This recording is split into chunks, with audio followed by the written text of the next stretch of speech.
Hello, everyone, and welcome back to the Adventure College One-Shot, featuring the Adventure College Student Handbook with Fiona and friends. Say hello, Fiona and friends. Hi, Fiona and friends. Hello. Hello, Fiona and friends. It's great to be here.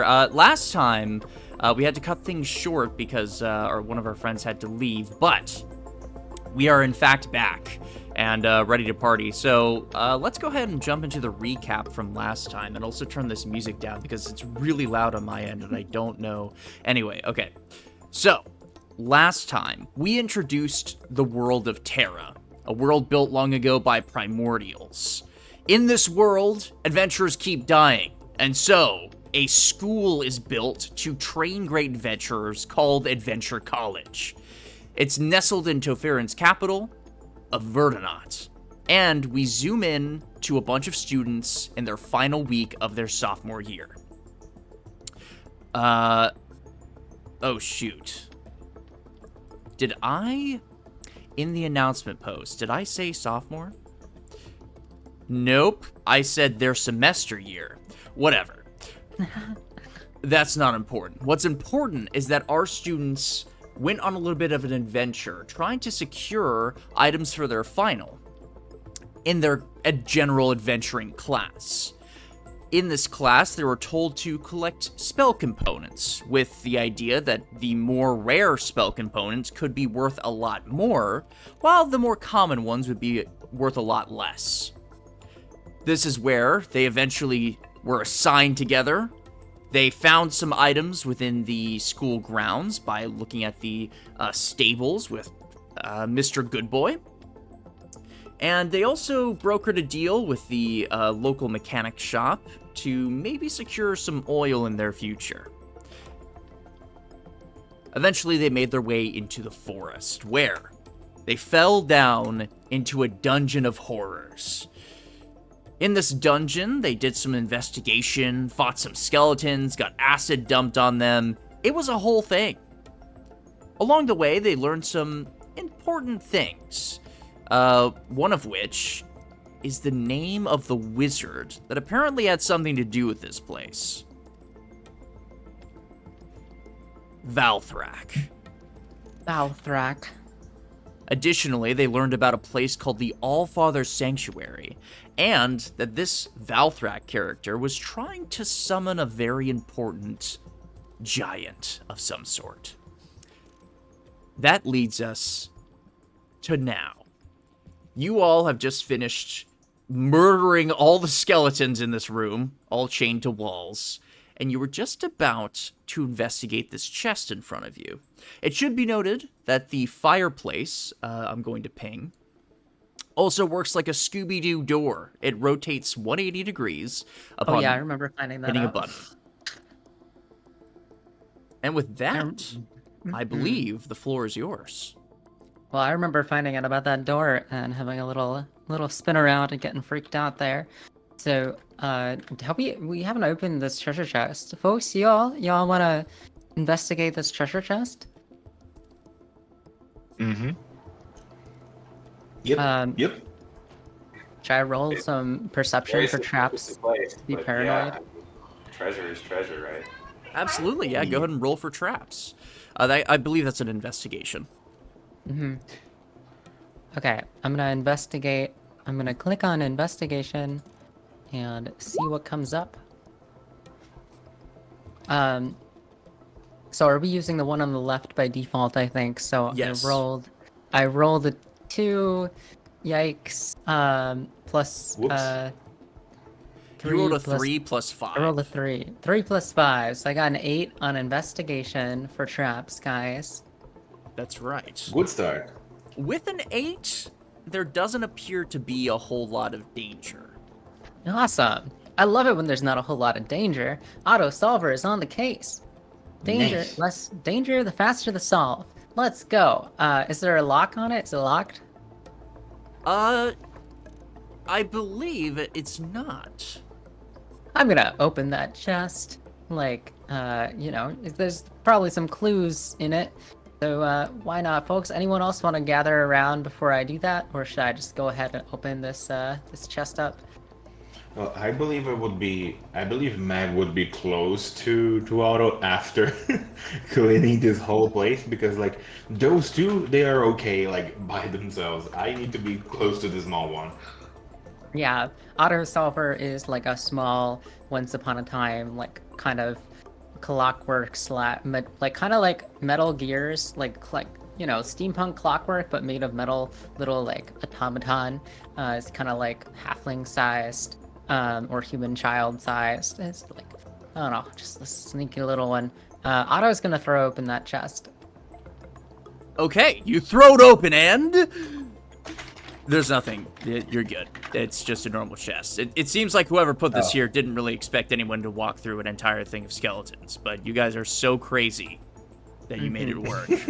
Okay, so inside this chest is some very cool armor called the Armor of the Fallen, and I actually have a link for this. Ooh. Oh. It is The Armor of the Fallen. Yes, it is an official D&D thing, but this is the best way to do it. So I'll share it in the one-shot chat. It's called Armor of the Fallen, and it's pretty awesome. It's from the Book of Many Things. While wearing this armor, you can use it to cast either Speak with Dead or Animate Dead, and once the armor has cast a spell in this way, you can't cast either spell until the next dawn. Ooh. Now, you guys wouldn't know this, and I don't think you're going to have enough time to attune to it, which is why I'm letting you know ahead of time. Oh, okay.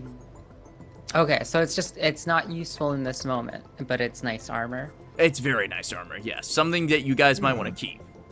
Okay. I mean, it's treasure from a dungeon. It's better if we take it. It's not clues, so, kind of whatever. The solver just chooses to take it. I don't wear that silly armor stuff, but if one of you guys wants it, it's all yours. Lining the bottom of the chest, you'll also find 5 bones, 15 gold pieces, 5 silver pieces, 12 copper pieces, and a short sword. I will also post that in the one-shot chat just so that you don't I'm have very to write chill with other people taking Thanks heavens. that stuff.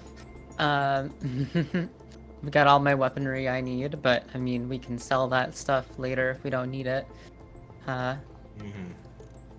Okay. I mean, I'm a big person. I can carry more stuff, so I'm carrying like all of it because even if like I don't know, we don't use it right now, or if it's not like usable for the test we're doing right now, it may be like good for something later. So better keep it. Awesome. Once Magnolia has taken all that stuff out, Auto Solver, being the like paranoid like wannabe noir detective, is like, well, sometimes just because they didn't expect us to go through the skeleton, so they didn't leave a trap in the chest. But what if the chest itself is a fake out? And then kicks over the chest to try to reveal like some sort of trapdoor underneath or behind it. Oh, okay, yeah, make an athletics. I presume I'm presuming nothing's gonna be found, but I will definitely make an athletics. That's gonna be I somehow got +3 on athletics. Oh, I must be trained in it. All right, let's do this. That's gonna be a 6. Well, Push the chest over. with a 6, you kick with all your might, and instead you just sort of hurt the heel of your foot. I don't know if Autosolver really feels pain, but if they did, rather, they would know. Yeah, that would be a sore toe. They swear, they're like, oh, that shit hurt. Well, I clearly, there's nothing behind this treasure chest. Because, yeah, there's totally nothing there. Walks away. Wait, I think I found Auto. I found this art and it's beautiful. Oh my gosh, that's glorious. That's glorious. Is the chest actually something we can pick up and carry around? Or? Should we? I don't think it's out of the question. It might be cumbersome. It's it's a pretty big chest. I was mostly just doing this as a bit, like my Oh yeah, no, character is but so obsessed. yeah, Thomas is gonna actually just pick up the chest and put it over one shoulder and very kind of clumsily just wander around with it. Nice. Oh boy. Just because other people got to pick up treasure, so he wants to pick up some treasure too. Oh, you want treasure? I can give you the Carry that armor around and the with sword you. if you want. Put all our ingredients as we find them the thing. Oh. Wow, that treasure comes with small little munchkins. Yeah, The, so just as a heads up, the chest weighs 25 pounds, it's worth 5 gold pieces, and it can hold 12 cubic feet, or 300 pounds of gear. So we could just leave all Yeah. of the stuff in it. Yes, that is what I was attempting to suggest. Yeah, so Thomas is like, yeah, this is a really cool looking chest, so Or I'm he's betting just if gonna carry it the around. Lotto or wants Alright, to, it can hide it We've got a behind chest, little guys. Yeah. Yeah. Thomas now has 2 chests. Note to carry the chest, unless you have some other way to secure it, it will take both of your hands. Okay, that's fine. Thomas will I put got, it down I got if some need be. rope. Do you want me to try to make a sling, like, real quick? Probably tie it as like a backpack to Exactly.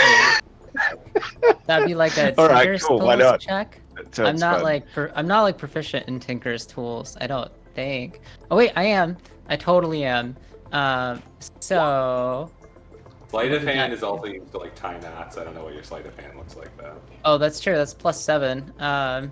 I think it's Alright. gonna be the same either way, actually. So I'm gonna go ahead and just click roll on sleight of hand because that'll happen. I got 14 to make a little sling for the chest. You know what? For the sake of keeping things rolling, you managed to Oh, boy. strap this thing so securely on Thomas's bag, it might as well be glued there. We are such a Oh. boring. No, it's just like 15 minutes in. We haven't left the initial room. 15 minutes in, we stole a chest. No, you stole stuff from a chest. No, we stole a chest. This is the exciting gameplay that every D&D party wants, okay? Backpack now. Mhm. So. Yeah. That Those chest are is the going to exact- stay with you until level 20, baby. Yeah. Don't you worry Are about it. If you're not excited already, wait until we start talking about the weather. Every level Yeah. can hold like 1 more cubic foot. The chest is getting bigger and better. Oh, lol, lol, lol. Uh-oh. All right, so let's go through the fireplace. And can I make a stealth check on my way through? Oh, Or sorry. actually, after I go through, can I Can make we all like a go through at stealth check? once, or do we gotta go? in, like, groups of You 2? can. I'm going to say that this is actually a disadvantage because there's not a lot of places to hide. Okay. It's a pretty short corridor. It is dark, which is going to help you. And you can be very sneaky, obviously, but let's see. It looks like on disadvantage, I got a 19 on That's still stealth. pretty Oh. good. That's still pretty Oh good. my god. So you begin Yep. to sneak through here. And I'd like to peek, yeah. I was about to Oh my say, god, tiny as you robot walk power. through, are you still holding a torch? This is Oh, hell important. no. Okay, do you have dark vision? Do I have dark vision? I think not. I think I don't. So let's actually double check this situation. It looks in fact like I do not have dark vision. I don't see that on my character sheet. So right now, to describe what's happening, you're being sneaky, you're being quiet, but you're having to put your hands on both of the walls here as you walk forward. You can't see anything in front of you. It's dark. There is no light sources in here. Okay. Then I'm gonna gesture or like signal everybody else to come through after me, and maybe like. Actually, so do I know there's an opening in the wall? Not yet. You don't. Okay. Then in that case, I think I just keep moving forwards with a hand on each wall until I feel an opening. Okay, you can do But I that. signal everybody else to come through. And Wait, then as do I soon, even fit that? and as soon as I feel that opening, I like stop, and then I think I like consider kind of tossing something in front of me, like I just kind of do I have any small light sources? Probably not. So I think I just toss like a pebble like down the hall. Okay. Make a perception check, but with disadvantage. Okay. Let's see, guys. perception check is gonna be +8. Okay. That's gonna be. That's still pretty decent. 11. Yeah, I mean, skill monkey, as thieves also like to be called. You throw the pebble, and you can hear it skip once, twice, 3, 4, 5, 6. In your head, you calculate the sort of distance it would have to go. You're guessing somewhere in the range of 30 feet, maybe forward. Does anybody move after? Like, do I hear any movement or something besides the pebble? Sorry. Just a quick warning, I should say. Kier? Yes. DM, just to say, I'm just looking now at the Adventure College part because I think anyone watching your stream can see what's in the darkness. Yes, that is true. If you're watching my stream, you have the DM's perspective on the whole map. Okay, so I'm just looking at the map right now. Yeah, if you could focus on the roll 20, that's where you'll probably get your best experience. Oh yeah, I will. Sorry. Yes. Alright, so I don't hear anything else moving. In that case, I think I light a torch. And I gesture for I'm like, guys, come on. And I light a torch. Okay. Yeah, easy enough to do. You light your torch, and I believe that allows you to see 15 feet with bright light, and then it dims after an additional 15 feet, if I'm not mistaken. Something like that. Yeah, so you light your torch, and each one of you begins to come through, and it is very Scooby-Doo-esque, and you can hear, like, the crunching of stone as it revolves, like the fireplace 180 goes... Nice. And you're all through. Speaking of, now that you're all through, and you've lit this torch, I'll let you see what is behind here. Dan, come through the fireplace. Oh shoot! Wait. So, Do I you even see... fit? Because I'm not gonna lie, as how hard it is for me to fit in here. It's a tight squeeze, but luckily, this place, you assume, was built with giants in mind. So... Good. It's tight, but in the claustrophobic sort of way. It's not actually difficult for you to maneuver through. You begin to walk through, and you see in front of you a gigantic, I mean, I'm talking like almost 15 feet coiled up snake, entirely in stone, and inside of its coil is a chest. Ooh. Any of y'all into the Like magic on the stuff? ground or like on a pedestal halfway up or like being lifted by the coil? So to Where reiterate that here, 15 feet is the chest. so this snake statue, if you were to unravel it, would be 15 feet long. It is currently wrapped around a chest. Okay. So if we unfreeze it from stone, we could potentially get the chest, but then we would have to fight it. I mean, I'll just let Probably. you know, the head of the snake is much higher than the body that is wrapped around the chest, so you can actually open the lid if you wanted to. Well, What do you guys think? Should I just like climb up there? You did such a good job looking at traps on that last chest there, little man. And then I'm gonna pat Alright. you out of on the head. Why don't you Alright. try again? Look I'll for give it- traps. Can I climb before I check for traps? I Just think for one of us funsies? could probably lift you up as well. I don't even know if you need Yeah, to can I get We're on all- top of the we're all getting petrified strong. snake's head, and then like look down, like kind of like get on top of the petrified snake's head, and then like hook my legs around it and like flip upside down to then investigate the traps in the most like ridiculously dangerous way possible if the snake were to suddenly come alive. Yeah, make me an acrobatics check to see if you can Awesome. do this gracefully without flopping over. Can I get the help since I'm getting put up Absolutely, there? absolutely you can. All right, that's gonna be will 23 specifically take that help. acrobatics. So it's gonna be 23 on acrobatics to get up there, and then for the actual investigation for traps, that is gonna be a 9. Or no, wait, an 18 because we take the left first. An 18. All right, cool. I actually You're got a pretty good roll. lucky because 18 is exactly enough to spot that this chest is connected to a wire on the back and it leads into the wall. Can I like check where it leads into the wall to see if there's like a hidden panel or something? I'll let you know. There is no hidden panel. It's simply a very light string of some sort that goes into a very tiny hole that goes into the stone.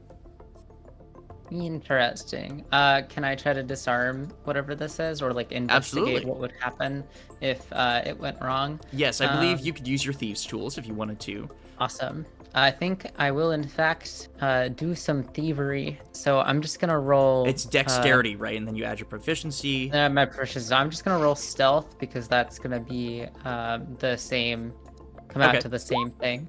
So it's gonna be 21. That certainly is enough to disarm it. So, to describe how you do this, basically, because you don't want the string to go into the wall, that's exactly how the trap activates.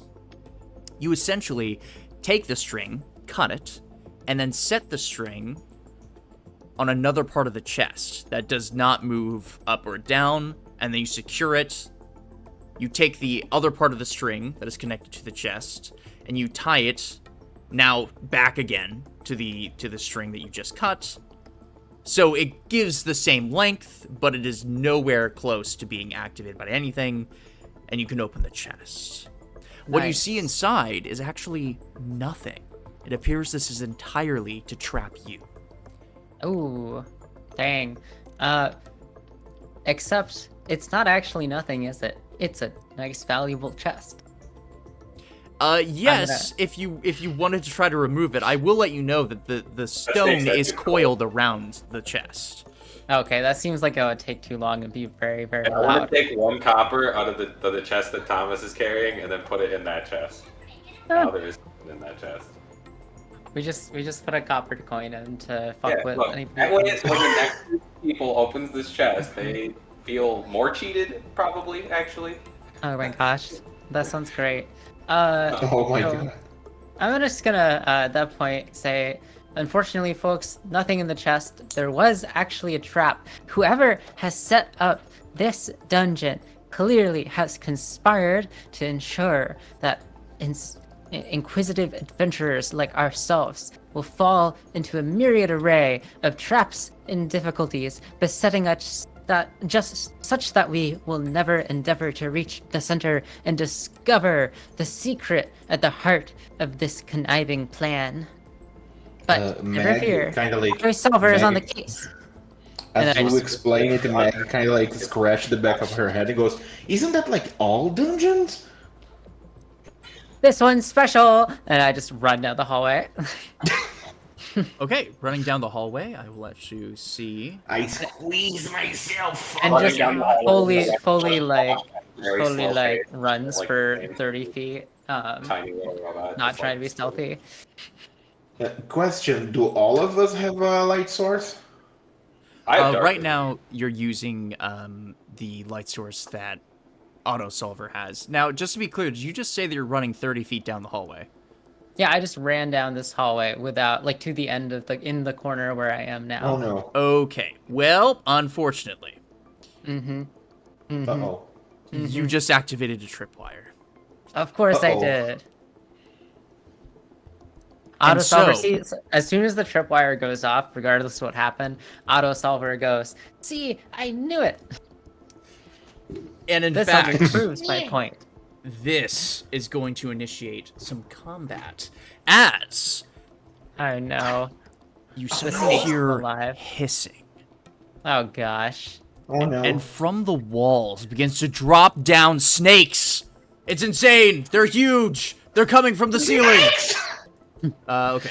I need to. All right, we should roll This. initiative. Yes, let me clear And- this first, and then go ahead and roll. Remember, you have to click on your token first, then open your sheet, and then click on the initiative button. All right, click on token. Click on sheet. Click on token, click on sheet, click on, where is it? Initiative. Okay. No character was found for selected. Uh-oh. No character found? What do you mean?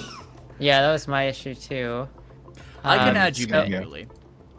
All right, it's not rolling for me, so I'm just gonna tell Yeah, it to it's not roll working.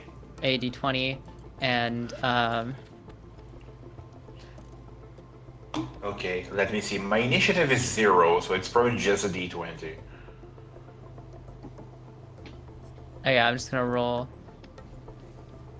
Oh, I'm gonna roll in chat, so let's go. me too. Uh-oh. So I rolled a 5 in chat for a total of 9 on initiative. I rolled a 6. Yay! Nice. Making character choices and getting us into trouble. Sorry, y'all. Ooh, No, Darkman thank Chuck. you. Woo! He's my hero. Wow. That's my hero. That's my hero. Somebody got incredible. the initiative. You can also, I believe you can also click on your own initiative, and put that number if you so choose. Oh, sweet. Okay, I will do that to be helpful. Yeah. I'm realizing I did not pair a snake token, and now I feel like a big dum-dum. Nah. So, hold on, Oh. give me just 1 second.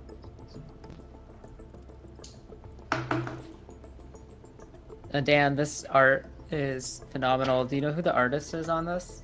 I don't know who the artist is because I quite literally just googled it. Cool. But I'm gonna it is in fact quite adorable. I'm gonna see if I Yeah, can it's like really amazing. search. I like it. I'm gonna see if I can search image because I want to figure out who the artist is. Yeah. I feel like there's a way to do that. Oh yes, I got it. Okay, okay. All right, we're gonna do some clip art here. Give me just 1 second. Mm-hmm. I'm sure it'll be better than what I currently have as a snake mini. So I mean, to be fair, Auro is on one end of this conga line, and you two are on the center, so you're safe. Nice. I found the crater. Nice. We're professionals here at Nimbus Incorporated, Yes. only taking the finest clip art from the public domain. Yes. Professionalism. The thing Dan found was actually uploaded to FreePic by like somebody who posts on FreePic.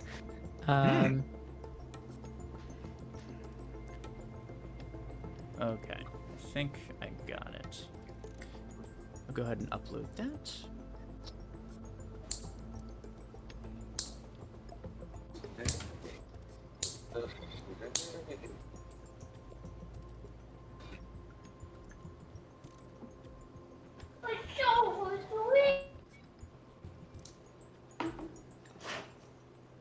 I could have not timed that read better before his child suddenly. Let me fix this one.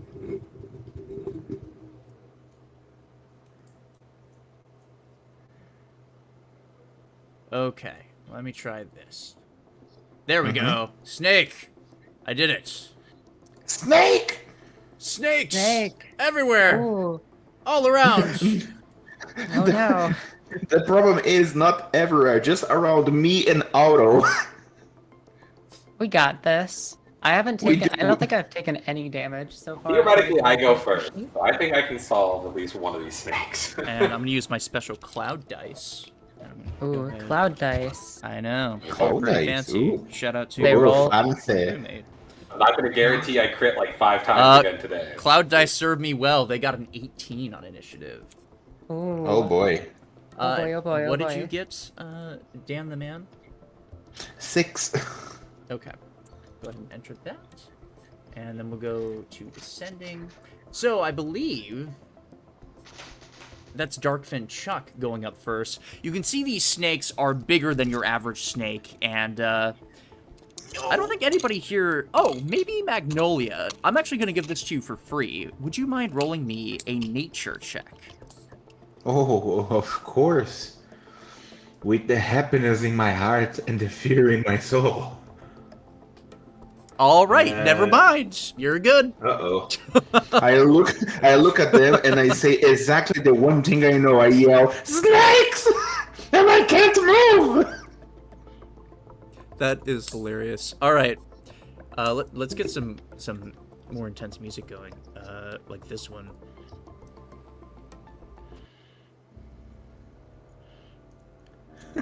Magnolia starts to like yell, "Danger noodle! Danger noodle! Danger noodle!" The Danger Noodles approach. Danger noodle.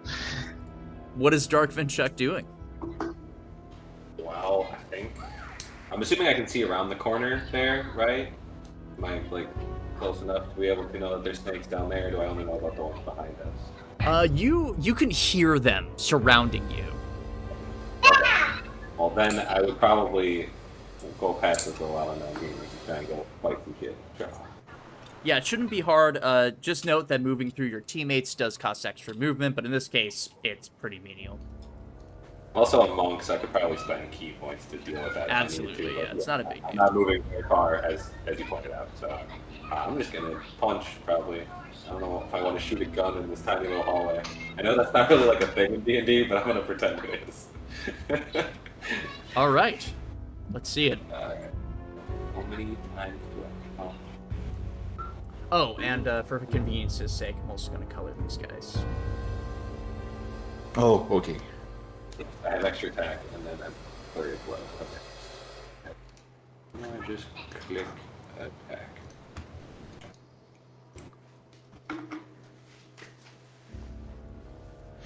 Okay, so that is a 9 to hit. Okay. Probably. But I throw more punches. Either way, I'm probably going to be throwing a second punch because I'm not going to kill it. But... Oh, I got 14. That's a bit better. That will hit. So it'll take 8 bludgeoning damage. Roll damage too. Cool. Then, let's see. Don't want to waste all my keys. We haven't refreshed it last time. Oh, I think I'll leave the snake be for now. Just slap it the one time.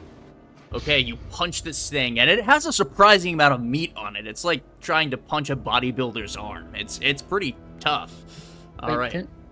Did you do your Oh, so sorry. You did do your unarmed, not your flurry of blows. Yeah, since my key didn't refresh from last time. I'm Oh more yeah. worried about Okay. after all these snakes, then. Yeah. Okay. Totally forgot about the limited key. Yeah, sad face. Those minotaurs were scary, and I wanted to make sure they went down. I Okay. think that was wise. They were very scary. They were like 3 times auto self size. We're going to move to the snake's turn. Note that these are giant snakes, and they're almost as big as the statues that you see, probably 10 feet long, as they begin to approach. Mr. Greeny here is actually going to try to constrict you, Dark Vinchuk. And I'm going to make an attack. Good. I'm maybe the least or most likely to survive that. It rolled a 16 to hit. Well, I think that hit. Yeah, that hits me, and then probably a post grapple or what? So you take damage and you're already grappled. The escape DC, I will go ahead and let you know ahead of time, is 16. So on your turn, you'll be able to try to escape. Until the grapple ends, you are restrained. And if you need a reminder on what the restrained condition does, I'll go ahead and pull that up. So restrained makes it so that you have disadvantage on attack rolls. Attack rolls against you have advantage, and you have disadvantage on dexterity saving throws. Okay. So it's going to do some damage here. Let me go ahead and roll that.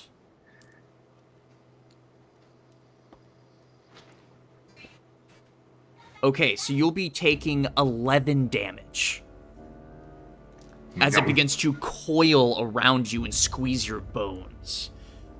Mr. Red here isn't going to be able to really take up much other space, so it's instead gonna go here. Blue can make it to the middle of you guys if it tries to make its way through. But these snakes are not coordinated, and they're also not that smart. So instead, they're going to pile up here, and Blue is going to try to constrict Magnolia. No! So I will go ahead and make a roll here. Ooh. It rolled a 9 to hit. That's half my armor. All right. That is its turn. So the other two snakes are sort of stuck behind here. They can't really move in. So we're gonna go ahead and move on to Thomas. Okay. You can see your friend So- is being restrained. You can also help them get out of the grapple if you want to.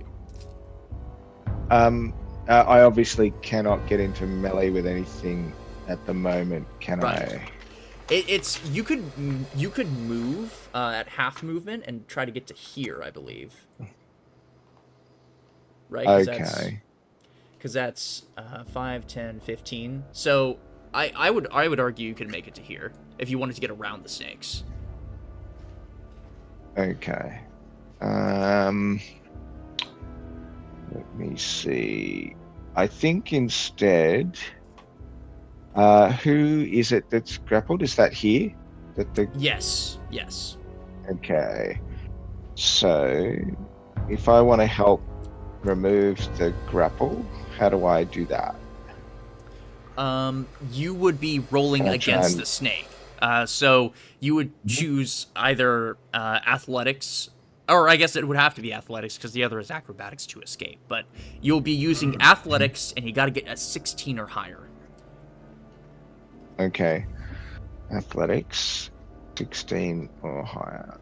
All right. Let me see.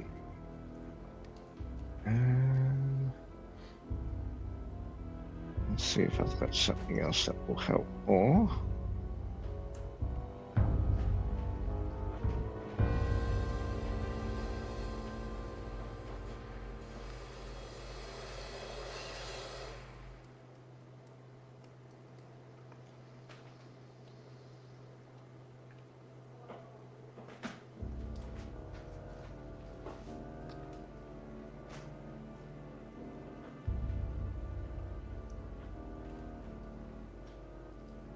Okay, no. All right. So yeah, I'm just gonna try that. So athletics. Let's go. Let's see what happens. Okay, that 17. beats it. That beats it. So, Darkvin Chuck, you are no longer restrained as your friend has just helped you out. Thank you, Hurrah. Thomas, my friend. Thank you. Is Oh, there you're anything else welcome. that you'd like to do on your turn? I think that will do. Thank you. Okay, we'll go Uh-oh. ahead and move on to Auto Solver. All right. So, as a rogue, the first thing I have to ask in this situation is, how do I get my sneak attack? So we can't really exactly flank these guys, unless I could somehow get to the other side of them, but that seems a little easy. I was telling Thomas earlier, I think rules is written. You wouldn't be able to make it there, but I could challenge you and see maybe if you roll high enough to get through. If I make an acrobatics check, Yeah. to You don't just, have any way to like disengage as a bonus action or something, right? I do actually. As I can disengage as a bonus action. That lets you move without taking attack of app, so shouldn't I let It's you true. like be able to move behind? Well, no, because this is more squeezing. The other thing though is even if I get like behind You're one, also, like, I can't really get behind the tiny. other. So I think instead, what I will do is use my gadget here, bonus action, to do something that might not be smart. Let me consult the student handbook real well. So I've got these flasks of blinding blast and these flasks of liquid skunk stink. Now the problem is that so it would be a 10-foot radius sphere. How would that translate to a corridor like this? Well, we would mostly be just looking at the diameter of the sphere and then using that as like a line in this case, Okay. right? Because it wouldn't be able to go through these like super thick walls. Exactly, but it wouldn't extend further down the passageway as a result. I don't think so, no. Okay, cool. Ooh. In that case, I can also do a 5-foot radius of the shattered flask. Yeah, can I think do what do you guys think? Should I blind them or should I make them poisoned? Probably I make them mean, poisoned? ooh, probably poison because blinding a snake is not very efficient. Because yes, I know my character failed at nature, but snakes kind of like few movement on the ground, so I don't think blindness would help. I also feel Right. like we're in such a tight corridor that even if it was A fl- blinded, like it could kind maybe of flail around into us. right, throwing a flash bomb seems less good. So I'm gonna throw a I have flask dark of vision, and that's not painful. So I'm gonna throw a flask of liquid skunk stink. This is from the Adventure College Student Handbook, and I believe I can make it pop up in chat. And so basically, I'm gonna throw it up to 45 feet. It's gonna shatter on impact. Noxious mist spreads in a 10-foot radius sphere, lingers for 1 minute or until dispersed by wind. Each creature completely within the cloud at the start of its turn must make a DC 13 con save against poison, and on a failed save, spend its action that turn retching and reeling. So the snake that was dealt damage is below us, so I'm gonna go for the two next to Magnolia. Because I think those ones haven't been dealt damage, so it's better to screw them up. Well, oh wait, no, I shouldn't do that. And the reason I shouldn't do that is that if Oh boy. if Magnolia, if you stay in your current position, then it's perfect because they can't move forwards. So that's what I'll do. I'm just gonna shout, Magnolia, stay there, and then I'm gonna I go can't ahead. do anything else. I'm gonna go ahead and throw it here, so I get like a 10-foot radius sphere that hits the two snakes. So, like, here? Yeah, exactly. So I hit the two, whatever lets me hit the two snakes. Yeah. Right, because 10-foot radius, and then diameter-wise, it would go further down. So yeah, I think that works. Okay. Yeah. And then I'm just gonna pull out my gun, and Dark Lord says snakes have a good sense of smell, so this was the right move. I'm gonna I think at that point, just pull out my revolver and take a shot at the injured snake. If I can do so, or my flintlock pistol, I should say. It's a little bit tricky because rules as written, you don't have line of sight right now. To which ones? The snakes in front of Magnolia, right? Because Magnolia is taking up the 5-foot space in front of you. I was gonna shoot at the one in front of Darkfin Chuck, right? But I thought that just gave them cover. I think that just provides like partial cover. I don't know if it's full or half. You know what? Let's go with that then. Let's look at the cover rules and see what we can do here. Let's call it. Let's call it 3/4 cover because I mean you're having to basically shoot through Darkfin Chuck's legs at this point in order to get these snakes. So they get a +5 bonus to AC and Dexterity saving throws. So just keep that in mind. Okay. I'm still gonna shoot it. I don't think I have anything better to do. No, yeah, there's some try to confusing take it argument out. here that since I have like deflect missiles, that it's okay because even if you shoot me, I can just like throw the missile at you. Unless it's a you're gonna 1, shoot- I think you're fine. Yeah. That's You're gonna shoot between Chuck's legs? Okay, I'm gonna go ahead and roll. So I got a. That's fantastic, and that Did I crit, guys? I think I crit. No, I didn't. You I didn't did not crit crit. on the to hit. You did roll the max damage you can roll. That's why it's letting you know. That's why it's green like that. Nice. Yes. Okay. Yes. So Sweet. that's amazing. Yeah. With the 24. dexterity that only a rogue could provide, you slip between the legs of Darkfang Chuck. Chuck, you see a barrel shoot beneath you and go boom, and the snake in front of you is hit. Well, remember that upgrade, but okay. And that's just 11 damage, no sneak attack on it. But Yes, but that's still good. That's good. Yeah. Okay. Awesome. Pass the turn. Everyone else's rolls. I don't see others. Magnolia, it's your turn. Ooh, Mag time. Magnolia normally is not like afraid of like creatures like snakes, but it's really hard to not be afraid of two giant snakes when you're stuck in a small like dark hallway. So she's kind of like, okay, what can I do? What can I do? and she remember like the first spell she can, and I'm going to Sacred Flame this bitch. So yeah, Sacred Flame. They have to roll dexterity. To what I have to ask: is it easy for like this snake like right in front of me to like roll a dex save in this corridor or not? Can you ask me that one more time? I'm so sorry. I was trying to make a circle here for the, so- the yeah, gas. sorry. I'm going to Sacred Flame the Blue Snake. That sounds wrong. And I'm wondering, like, they have to roll a dexterity save or a check. I don't remember. But like, in this hallway, is it easier or harder for this snake like do this check? It doesn't affect them. I will let you know that on their turn, if they get poisoned, they will have disadvantage against dexterity saving throws. But for right now, they're not affected. Okay, so yeah, 5th level. What? Oh no, it's because I'm at 5th level. Don't scare me like that, character sheet. Okay, so I'm going to Sacred Flame them, and boom. Okay, so that's a DC 15 dexterity saving throw. Go ahead and roll that. Ooh, they rolled a 16. They have Oh, a plus boy. 2 on dex, so they rolled a 14, So- got the plus 2. So, oh boy, this is not good. Magnolia is really, really bad right now. Wait, what?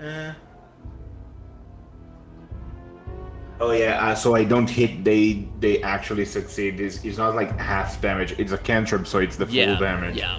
And I cannot move away from here, or it's an opportunity, attack of opportunity. So I'm staying here, I guess. All right. Very doable. Magnolia just like try to do the kiss thing she does when she like casts a spell, but her arms are kind of like in every like uncomfortable positions ever, and she kind of casts weird. I imagine the kiss reaches the ceiling and some dust falls on the snake, and then it starts to Yep. rattle as it moves on to Dark Fin Chuck. My hero. Alright, let's try this again. However, I've been inspired to pull my gun out too. Where's my character sheet at? I've disappeared. Alright. I'm just gonna shoot the one in front of me in the face. And just to be clear, Fiona, do these weapons work differently? In close range, do they have disadvantage? Guns? No. So the only new property that I added on guns for the Adventure College Student Handbook was something called Severe, which means that you reroll ones. Okay. But I'm also using a normal musket, not one of Fiona's weapons. Yes. So ranged weapons, when you're within 5 feet of an enemy, have disadvantage to hit. Yes. Okay. Yeah. Normally- This would count that. Although the musket in my setting lets you, there's a knife rifle, so you can bayonet with it. But I think you're not doing that. It sounds like. Oh, because they had special, and I can't make special things monk weapons. Oh dang. Right. Okay. It's okay. All your weapons would have been really too strong. I mean, No. it depends on what you want to do. I mean, if you punch it, right, that's a little bit safer, but I imagine the musket does more damage. Pretty sure I had a feat, so I could shoot it in melee Ooh, range. that would help. That would help. I believe it's the gunner feat. Ooh. If there was, I think Fiona also had Yeah, one. so the firearms expert does say if you are proficient with a firearm with the loading property, you ignore its loading property. If you're proficient with a firearm with the capacity property, you reload it as a bonus action. Making a range attack using a firearm while within 5 feet of a hostile creature does not impose disadvantage on the attack roll. And after you take the attack action and make a one-handed weapon attack, you can use a bonus action to attack with a flintlock pistol in one of your hands. So I think, yeah, the 5 feet thing, both of them do. I did not realize gunner was already a feat when I wrote mine. I know I took one of them because that was kind of the whole point, to do the gun fu at close range. Yeah, no, it's good. It's good that we established these things. Yeah, I know. I think it was something that didn't get properly translated to the Roll20 thing because there was so much random stuff from like Ravnica and whatnot. I gotta find my character sheet. Give me a sec. Also, yeah, both my content and the original gunner feat are not SRD, so I don't think they'd be like searchable in the default Roll20 Yeah, I think that was the problem. Yes, those things would have had to be added to the feat section on your sheet. Yeah.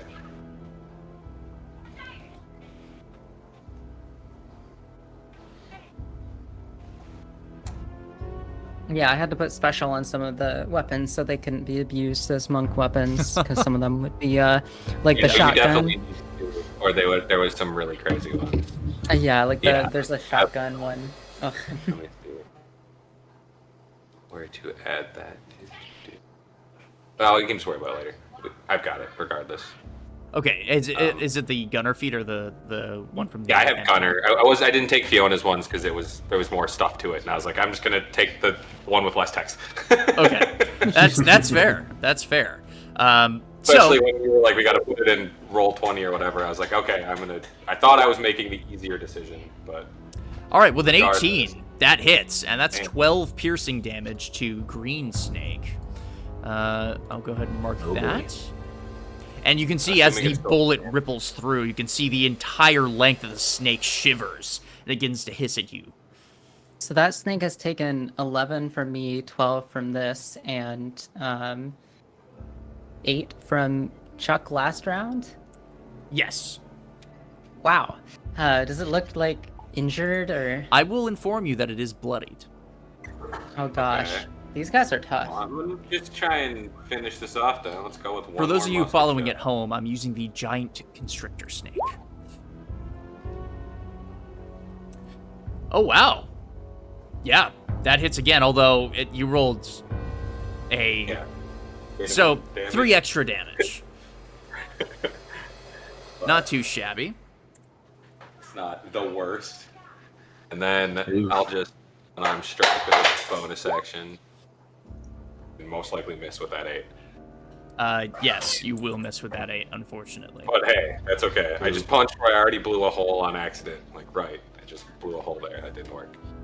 Oh. Okay. I believe that brings us I'm not to- gonna move any. I wanna stay in the way. So That's not a bad idea, right? Because these Done. snakes won't be able to get through all those yeah, warm and bodies. I should still be good at resisting or breaking out of being constricted as a monk. So I'm okay. Well, with how getting... tall is the building here? Like, do we want if you're able to fly over them, should you act? Oh, no opportunity attacks. Never mind. Yeah, I will let you know that this corridor itself is about 8 feet high, but it's Okay, 5 also feet that. wide. Not enough, tall enough to fly over the giant snakes. Yeah. Okay, so now that being the snake's turn, this blue snake is going to see an opportunity here and try to slither over to here. This orange snake is still going to be stuck here, and they both still have to roll, so I'm going to do that. Let's see here. They need to roll. You said it was a DC Constitution. 13, Yes. Constitution. Okay. Mhm. Let's see here.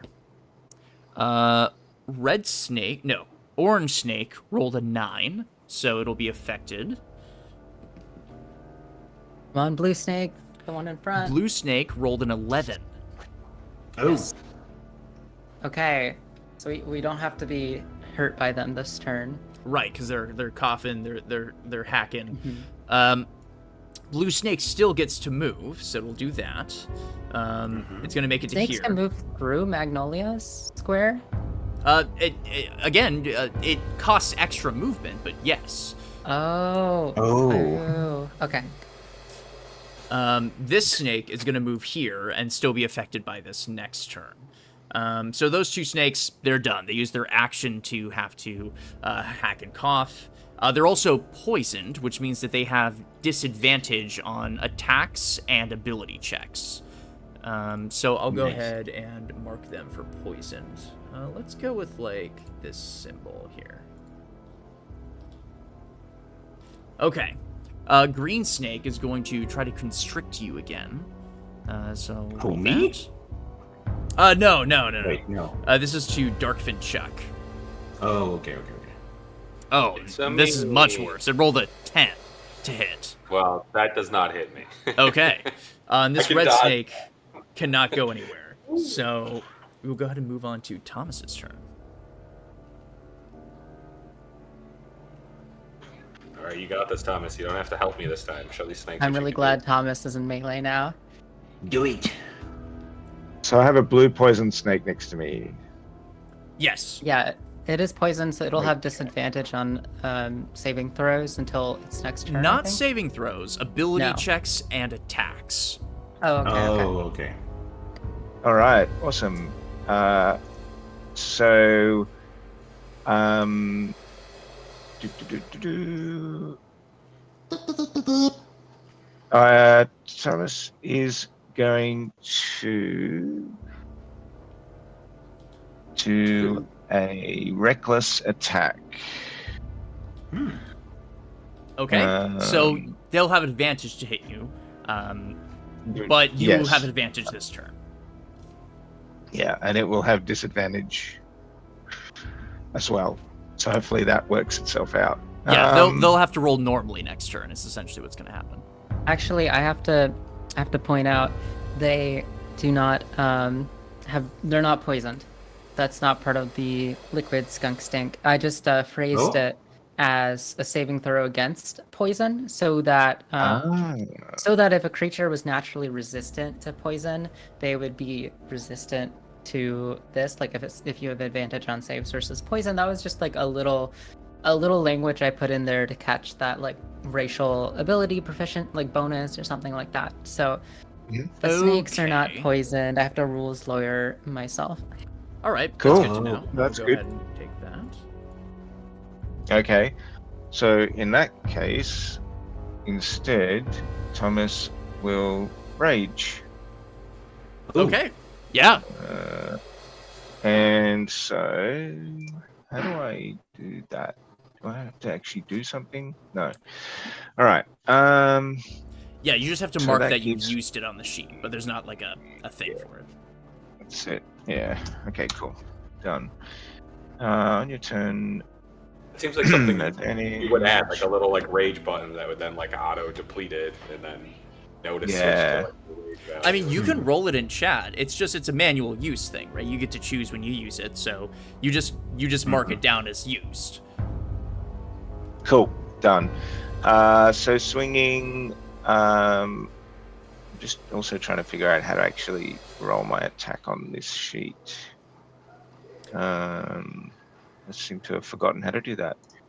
Let's see. So it should be near the top of your sheet. Oh, you have your sheet in edit mode. That would make a difference. That's what it is. Take it out of that. Aha. Much But- easier. I pressed the button first, so you just put it in edit mode again. Wonderful. All okay, right. there you go. That's... All right, cool. So, Great X attack. Now remember, you have Which is not advantage on great. this. So No, because I'm only raging. I changed my mind with Reckless because of the other thing. okay. So, So yeah, 9 to hit will not hit. Okay, we'll attack again because I can do that. Apparently, Gunner was already on my character sheet, because that's why when I tried to click feet, it was pinging Gunner. Interesting. Okay. There's a That 14 will hit. That will hit. Okay. So it'll take So that's- 15 plus your proficiency bonus, right? Which is 3. It will So- take 18 damage, 15. right? Proficiency bonus, which is 3, so 18 damage. Yes. Awesome. And I will also. Oh, that's right. When I rage, I have to roll on the Wild Surge table. That's right. So let me do that. Oops, wrong thing. Roll d8. Yes. Okay. Roll 1d8. 4. So magic infuses a weapon. My type changes to force. It gains light and thrown properties. If it leaves your hand, it reappears my hand at the end of the turn. Well, that's fine. I'm in melee anyway, so that doesn't matter. But that is force damage, whether that makes a difference. Not in this case, but it is important to note that this Yep. does make your weapon magical. So if you were fighting ghosts, that would be great. Cool. And I think Oh, that's the other thing I wanted to do. Sorry. Is once per turn when I hit a target with a melee weapon, I can use Strike of the Giants. So they take an extra 1d6 cold damage. On a failed Uh, Constitution saving throw. Let me roll that really quick. Cool. I just rolled it off the table. Hold on. Suspense. It's building. I'm looking. They rolled a 5. You're good. Okay, so they take an extra 5 cold damage, and its speed is reduced to 0 until the start of my next turn. Not that that's going to Interesting. matter, but All right, cool. Pun intended. All We're right. gonna move on to Fiona Yep. or Autosolver. What are they doing? All right, so we still have this bloodied snake up in front of us, right? Yes. Ugh.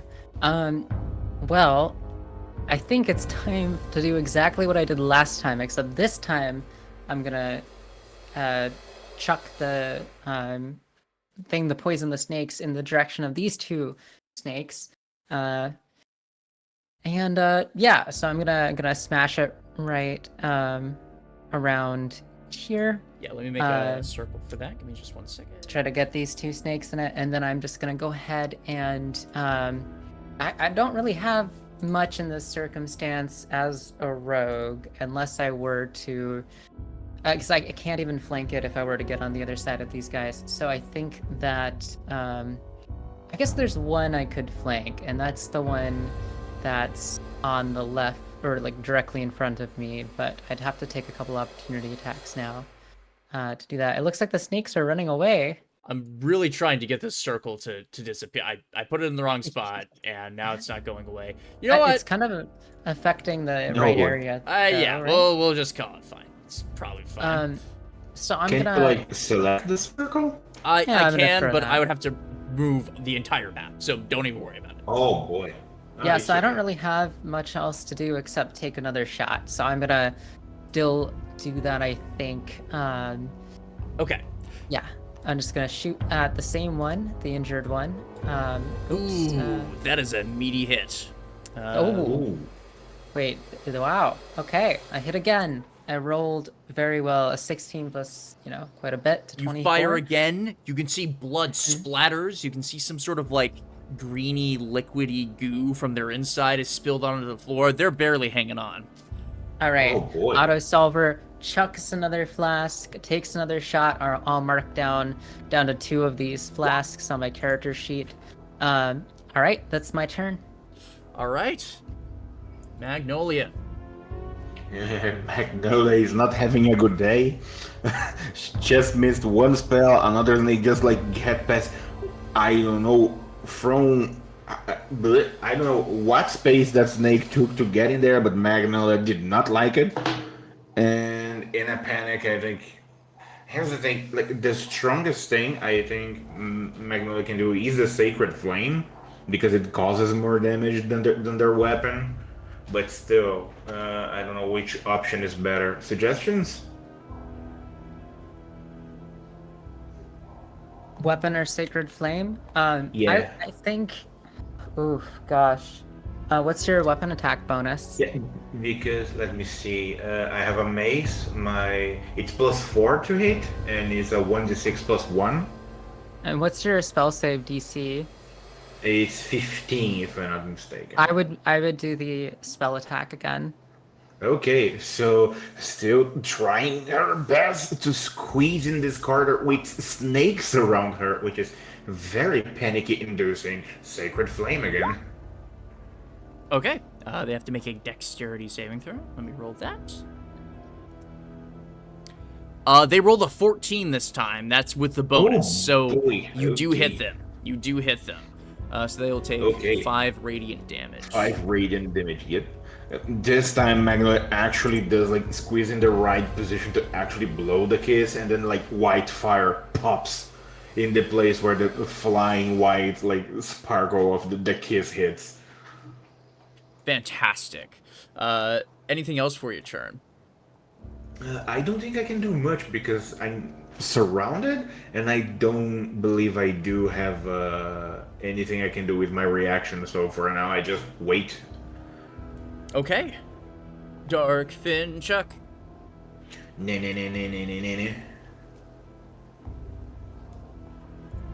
Chuck. Darkfin Chuck, do we have you in the house? Or perhaps taking care of a kiddo for a moment? Alright, well, both technically, but. Oh, Alright, let's see. Oh, let me talk.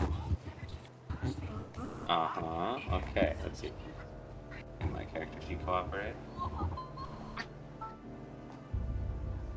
Not being in edit mode, so I can click stuff. Why don't you like me? There we go. Okay.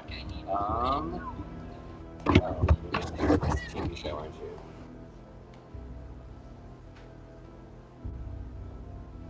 The suspense is rising. Okay, Yep. let's see. This one is still technically standing. Yes, get by a out. thread. Let's try and punch that. Yeah. Yeah, you want to punch? Here, you want to do it? Yeah. Here, click. punch! Good job. I Oh, think that you was clicked. so adorable. Let's find out. Did it go through? Oh, let's try again. Did it let me attack? Ah! Oh, no. Well, I got 2 punches, so why not? So the first one will miss, but the second one will hit. And with exactly 7 damage, Hey. the snake is dead. We Oh, we did it. Dead. One last Beat up. snake. What do you think of that? What's it? Yeah, see? It beat up a snake. Yeah. Alright, and then I'm just gonna stand here so that I'm still just in the way from them getting to the little auto gnome behind me. Unfortunately, I can't really use my bonus action attack because the snake's too far away. Well, I guess I could take 1 step, punch it, and then take 1 step back. Yeah, absolutely. That's something you could do. Although you'd be Yeah, taking an attack of opportunity. That's fine. I don't care. I'm gonna punch the snake in the face. All right, yeah, do it. I have like, Snake punch. I still have a lot of HP. Alright, let's go. Can't say I haven't been hit yet because I've been hit now. But... That's enough to hit. That is enough to hit. So it'll do an additional 7 to Mr. Red. And then, do I actually want to step back though, or just stand and listen to dead body? Who goes next? Do they go next? And I know that. Yeah, I'll take the attack of opportunity to stand back. I don't Okay. want them to go eat this little gnome. It'll take that attack of opportunity. Let me roll that. It's just gonna use its bite. Ooh, that is a meaty hit. That is 23 to hit. Yeah, Easy hit. So I'll go ahead and roll damage here. I hope for a little bit. 12 piercing damage. All right, I can do that. Nice. That's not great. Definitely see some fangs sink through Chuck's armor there. So. Yeah, it's pretty pretty tough. Speaking of, it is the snake's turns once again. I'm gonna go ahead and roll for both red and orange here to see if they are still effective. Orange rolled a 2, so it is still completely enveloped by this stink cloud. What about It's red? still stinky. Red rolled a 16, which I believe passes the save. Ooh. Does it? For the stink gas, Yes. DC 13 con. Oh, Yes. okay. Mm-hmm. Okay, so that means that red can still do something. So red is gonna stomp on the corpse of its friend and try to bite you again. Ow.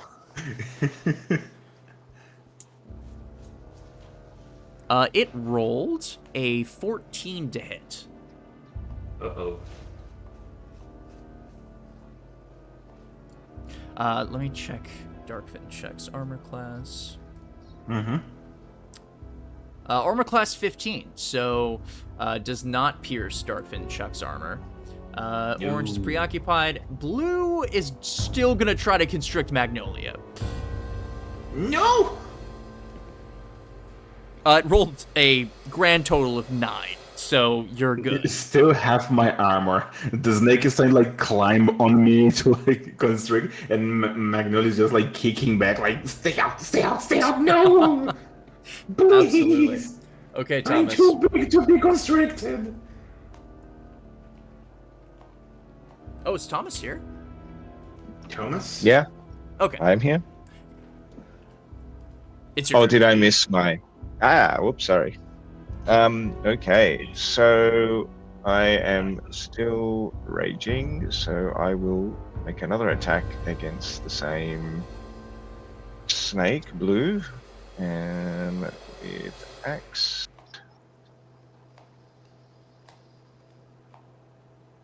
12, I guess, does not hit. That exactly hits. So, Oh, good on you. Cool. That'll do 8 Nice. slashing to Mr. Blue. At this point, I will plus- tell you that Blue is bloodied.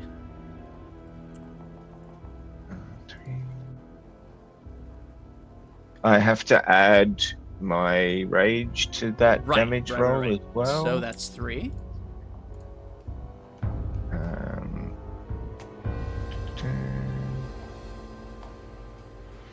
and a second attack. Let's see it. 25. Ooh, that that's should a hit. good roll. oh, nice. And 16 damage. That's right. So as you swing into this another time, you can see you chop off a good 2 feet of its tail, and it is slithering on the ground in pain. It is still alive, but it's looking rough. That's not a happy snake. Do we need to collect a snake tail? Oh, I don't know. Oh, I don't have the list up with me, but like, why not? I will remind you, I did post it in our group chat. So if you want to find the link, it's in there. Cool. All right. And that will be my turn. Okay, we're gonna move on to Autosolver. Okay, I'll find that Oh, link a little later. Autosolver at this point, so Red Snake is there. I think at this point, Autosolver probably just moves. If I can try to make that acrobatics check that you mentioned, or athletics check to try to squeeze behind. Yeah, I'll Red? take either. Okay, well, in that case, you know me, I'm a rogue. I'm high on dex, not on Oh, actually, strength. I'm gonna say. Okay. So just to be clear, are you immune to your own gas? Oh, I forgot about that. I am totally not immune to my gas unless it's poison and my character's immune to poison, but I don't think that's an autonome trait. That seems really powerful. So, and I don't see anything about it written down. So Okay. I think, I'm trying to look out for your best interest here.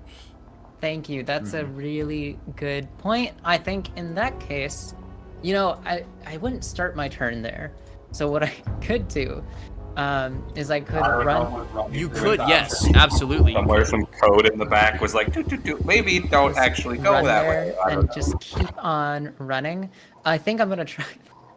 I think I'm gonna make an acrobatics check to run to the other side of these guys, like tactfully. Kind of what I want to do is like I'm a little like gnome-sized robot, right? So I'm gonna try to do like a parkour run up the wall, but because I'm so like short and I'm a little robot, kind of big barrel chest, I kind of just like I do a little wall run, but it's like a foot off the ground, so I'm barely running on the wall, just like and then try to just run behind everybody with a little acrobatics check. So I'm gonna go ahead and roll that. I somehow chose to train. I guess I trained athletics because I wouldn't have any bonus on it. So I got a 15. The DC I set in my head was 15, so you just meet that. Oh, Amazing. So Nice. Autosolver runs over here, pulls out short sword and tries to backstab this snake. So let me go ahead and roll an attack roll with advantage with my rapier. parkour. And that's going to be a 26. I rolled a 19, almost a crit, not quite.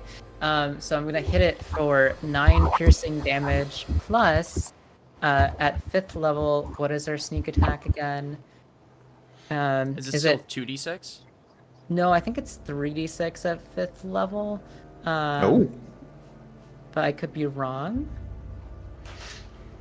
Let His me just level is go. where multi-attack is gained by other classes, so it would make sense for sneak attack to go up at 5th level. Yeah, I think it goes up. No, yeah, it goes up at 5th level to 3d6. That's a good catch. Yeah, because of not getting extra attack. That's a really smart point about the game design. So I'm gonna roll 3d6. That's gonna be another 11 damage. So I'm gonna stab it for 20 damage from behind. All right. Yeah, that is incredibly powerful. As you stab into it, you can feel the Nice. crunch of its spine in your rapier. Ouch. It's pretty nasty. I will let you know it is not bloodied yet, but only by a hair. Okay. Ooh. And then for my bonus action, I'm holding a. Oh no, I'm not trained in. I don't think I have the firearms expert feat. So, sadly, never mind on that one. Yeah, I don't see that. Oh, I do have resistance to poison damage and advantage on saves versus poison, so it's not terrible for me to stand back here because I do have advantage on it. So I think as a gadgeteer, I can make an improvised offhand attack and add my dex to the damage if I want. So I think what I do is I am in fact going to do that. I'm just gonna make an improvised offhand attack. So that's just gonna be proficiency and dex for me. So I'm gonna also I think I will keep running actually because this is gonna be a thrown weapon. No, I can make thrown weapon attacks in melee range, right? Because they count as a. Do I have disadvantage on a thrown attack in melee range? I don't think so. I believe so because they're like right in front of you. But it's not a ranged attack though. It's technically a melee one, right? Kier, do you know? I'm yeah. gonna look up the rules as written right now. You're saying you're making an improvised thrown weapon attack? Yeah, so I'm making a thrown weapon attack. Pretty sure you don't get punished for throwing a dagger within melee range, but I'm not sure. Let me see. I'm gonna look at the D&D Beyond page on this. This is a complicated little rule interaction. If a weapon has a thrown property, you can make for improvised weapons. If a character uses a ranged weapon to make a melee attack or throws a melee weapon that does not have a thrown property, it also deals 1d4 damage. Has a normal range of 20 feet and a long range of 60 feet. So no, I don't think it has any disadvantage. Awesome. Then I'm just gonna. So I run to the other side of it, barely while running up, turn around, stab it deeply with the rapier, pull the blade back out, and then I just pull a little vial of rock salt from my belt, and I hurl it at exactly where I stabbed the snake, and I shout, "Salt to the wound!" And throw it. Because Autosolver doesn't always get like idioms and things. Because Autosolver, was like a doll for a long time, and is still getting the hang of these things. And salt to the wound. Autosolver realized tends to hurt other things that have blood and wounds that would be open like that. So Autosolver thought it was just a genuine combat technique and is now hurling this bag of salt, and that's just going to be the same roll as I would make for my rapier. So I'm going to go ahead and just click rapier, not for damage but for attack roll. So to hit is 24, and then for the attack roll that would be 1d4 plus my dex. Ooh, rolled a 4. Ooh. Nice. Plus my dex is another 4, so that's 8 damage as I salt the wound. And so I salt the wound for 8 damage, and then I think I just I think I can't risk failing the save and losing my turn, so I'm gonna run out and take an opportunity attack as I do. Okay, yeah. This snake will definitely take that attack of opportunity. If you want to know, for the record, going forward, you would have had disadvantage, apparently. Making a ranged attack, even including something like hurling a hand axe or throwing a dagger, if you make it as a ranged attack within 5 feet. Okay, but not with an improvised weapon, because I think improvised weapons are special, basically mainly due to Fiona's class, but yeah.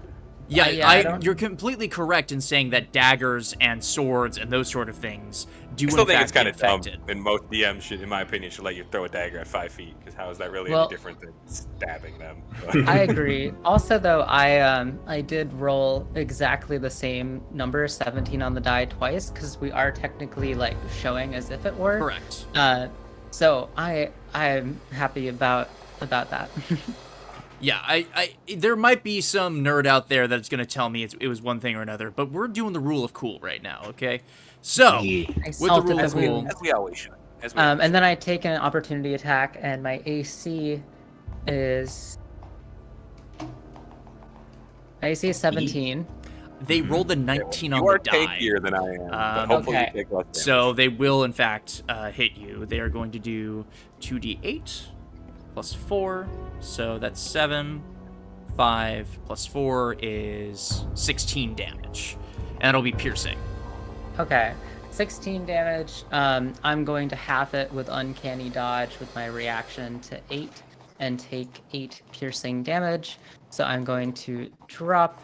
I'm gonna drop from 33 to 26, 20, 25. I can do math. All So right. I dropped to 25. Solid. Solid. Is that all for you? Yep, that's my turn. Thank you very Magnolia. much.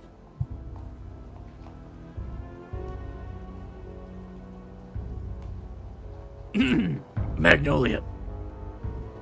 Oh shit! Sorry. I was so distracted. I was looking at everybody doing cool shit. I was like, huh, who's next? Oh wait. Okay, so, oh boy. You know what? I'm not even going to like try to rethink this. Sacred Flame again on the blue one. Okay. It has to make a dexterity saving throw. I will roll that. Just straight.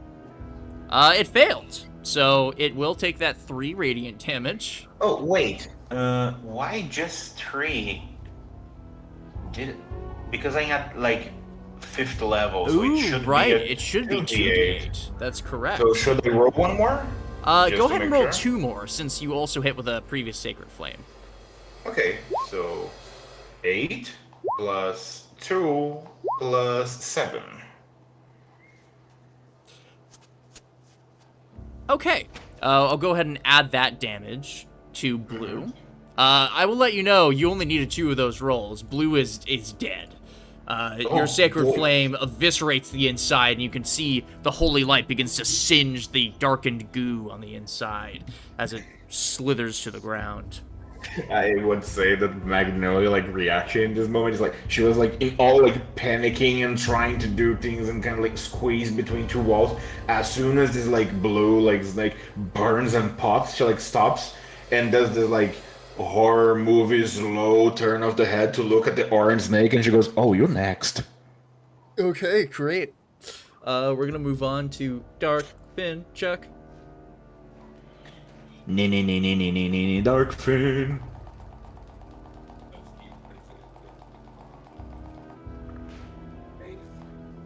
Darkfin Chuck, calling Darkfin Chuck. Shoot this Oh. dude in the face. Might need to run somebody else while Darkfin Chuck takes care of the kids for a second. Okay. Darkfin Chuck did roll their I musket. was here. Was this just not responding or something? Oh, okay. Can you hear sorry. me now?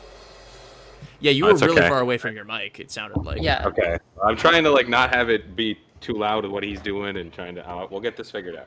No worries. I know you want to Aw. be involved. I am aware. Aw. All right. Well, I missed horribly with my first musket shot. I'm pretty sure. That's right. I literally rolled a natural 1. Oh my. Yep. Ooh. Wow. You know. All right. Let's. I can't do worse. Want to try this time, bud? Your luck was better. Here. Yeah, it's what happens when you don't let your kid roll for you. The gun at the snake. Oh. Twice on accident, but that's okay. Okay, so the 8 there will also miss. Then we're gonna finally use a key point on a flurry of blows and try. And Okay. Let's see it. Gun is being very unreliable right now. I don't know what's going on. I mean, So to we're be gonna- fair, these are muskets. They're, sort of primal firearms. Do I get 2 attacks with that then? Right. 2 unarmed strikes. That's right. Oh my goodness! Oh my goodness!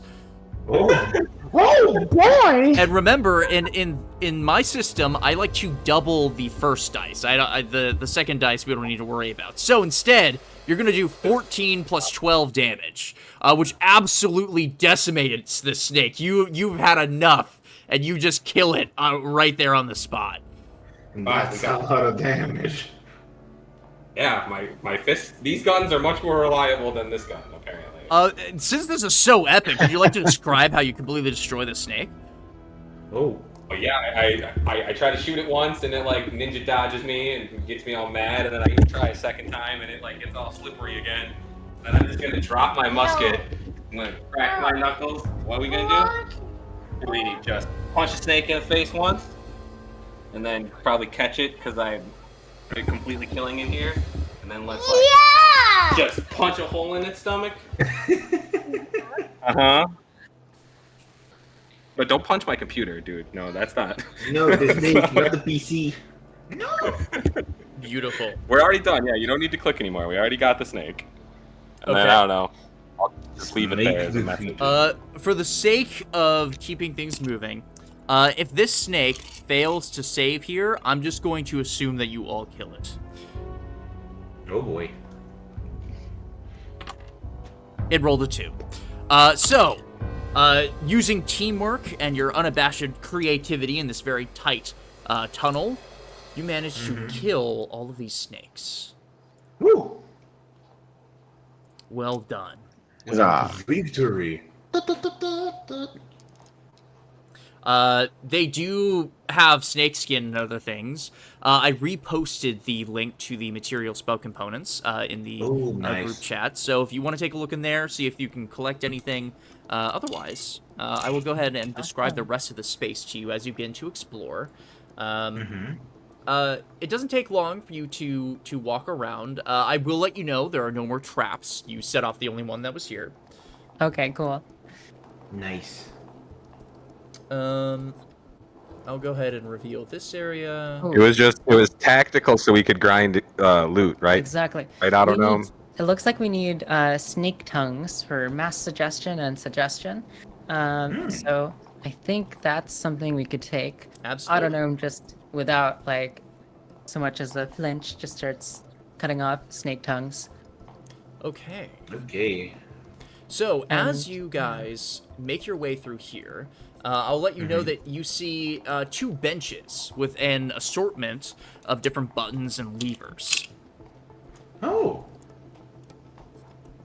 Ooh, okay. So we've got. Oh, and is there another treasure chest in this snake or no? Yes, there are treasure snakes in each of these statues. Okay, so I see one more snap. You see each of. Oh, I see a second way down there. Okay. Oh, interesting, because this leads back to that bridge. Yeah. So, we can presume that there are traps in them again, right?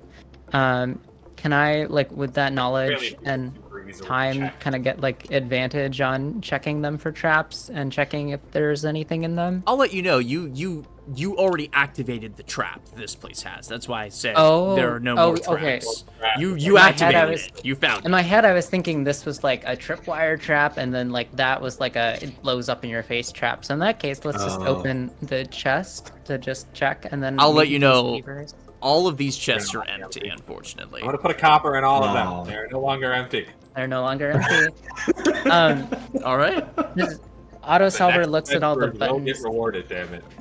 reaches up, and says, "Now I've been around a lot of kids who are very happy about hitting buttons. Back in my days as a doll, before I decided to become an adventurer, there were a lot of buttons, and kids really like pressing buttons, but sometimes bad stuff could happen. So I'm gonna turn this over to somebody who might have an idea of which buttons to press, because I don't want to press the wrong buttons. But maybe we can use these to turn off the air that was blocking the passageway to the south, so then we could all go over effectively. And as you recall, there was a prison cell that you guys couldn't get into earlier. Oh, the true. book. Yes. With the important one thing. I can roll investigate if people want. I don't know if does anyone else have high intelligence? Why am I still here? I wanna get out. Does anyone have high intelligence? If not, I'll just roll investigation. I mean, on let this. me check. No, My definitely not. intelligence is 0, so I don't think so. Okay, I got a 24 on Minus a investigation. -2. Auto solver rethinks letting everybody else be the people who touches the buttons. Kind of looks around and sees this like trepidatious like approach, and it's like, oh, I recognize that. No, never mind. Shouldn't be touching the buttons. Nope. Goes into hyperprotective mode. Rolls a 24 on investigation, looking for specifically if I can get into the prison cell and turn off the stuff to the south. Okay, yes. So with a 24 investigation, you begin to piece together that these symbols actually relate to the same sort of symbols you saw in those books earlier in the library. If any of you speak Giant, you would be able to read these very clearly. Oh. I believe I can. Let me see. Yeah. And I think I do. Thomas Okay. also can, right? Yeah, Thomas has Giant, but whether he can read very well, I'm not sure. I mean, yeah, it's like written language versus spoken language. I'll say with the combined effort of your group, especially with that 24 investigation, you begin to piece together what each of these levers means. For the sake of brevity, I will go ahead and let you know that you activate the lever that opens the prison cell door down at the bottom of the map. And you also press several levers that disable this bridge trap. So the air is blocked off, and you can hear a sliding of stone as a floor begins to materialize underneath the spike trap, making it completely safe. Oh, nice. Awesome. Should we go check those things out? Probably. Seems like a good idea to Yeah. me. We got this handy little shortcut here. Absolutely, yeah. And speaking of, as you enter it, you can see this is pretty deceptive. You guys saw holes earlier that air was coming through. This is just a big hole. You can crawl through it. Oh, wait, what? Okay, that's pretty funny. So we crawl out through here, and then we can just go straight back to the prison cell? Absolutely. Sounds good to Ooh. me. Okay. You guys begin to make your way back to that prison cell that you tried to beat up, lockpick, do all the things to, and you can see it is just cracked open slightly. And on the inside, Oh. as you recall, there is a book. Yes. Anybody who picks this up can read it. It's written in common. And I'll go ahead and just let you know, it is a journal of sorts from a prisoner that was trapped here. Skimming through the entries, this person's name was John, and apparently they fell down here just like you guys, but they were not equipped to deal with the monsters here, and quickly found themselves knocked out. Eventually, they were trapped here by a wizard named Valthak, and Valthak said that he'd make a tasty treat for his special friend. The last journal entry at the very end of the book, you can see has a bit of information. He says, I hope that Oni doesn't know that I'm here. I'm going to attempt an escape while Valfrak is not looking. Oni. In the book, you can see a couple of things are noted.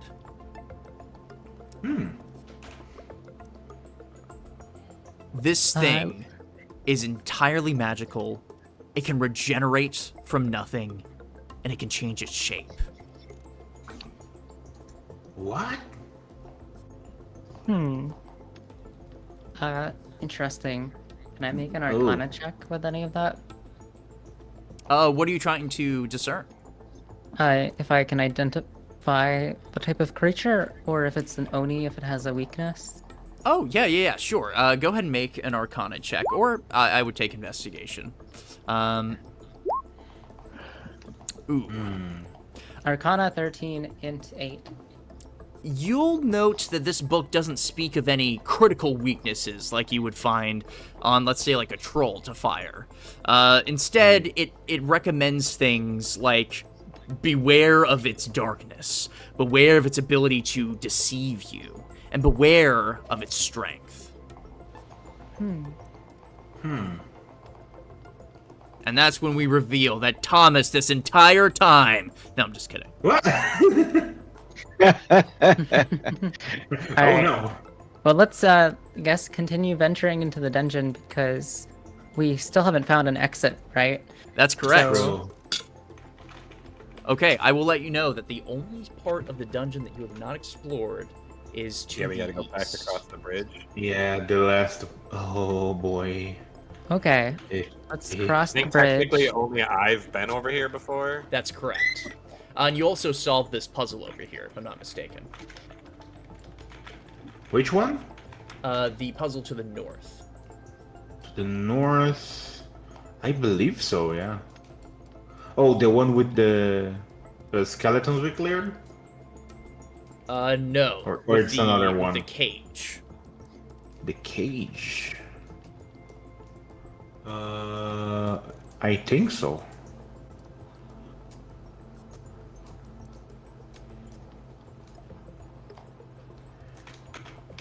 Hello, everybody. Mm-hmm. Okay, did we solve like everything, including the cage one? Yes, I believe we did do the cage puzzle at some point. I believe it was done by. Was it Thomas that had the flight boots, or was it Darkfin Chuck? I think it was Chuck. I have the winged boots, yes. Okay. Yeah, no, mate. Yeah, so I think you did that one. You got cast off hide armor and 2 potions of necrotic resistance, I believe.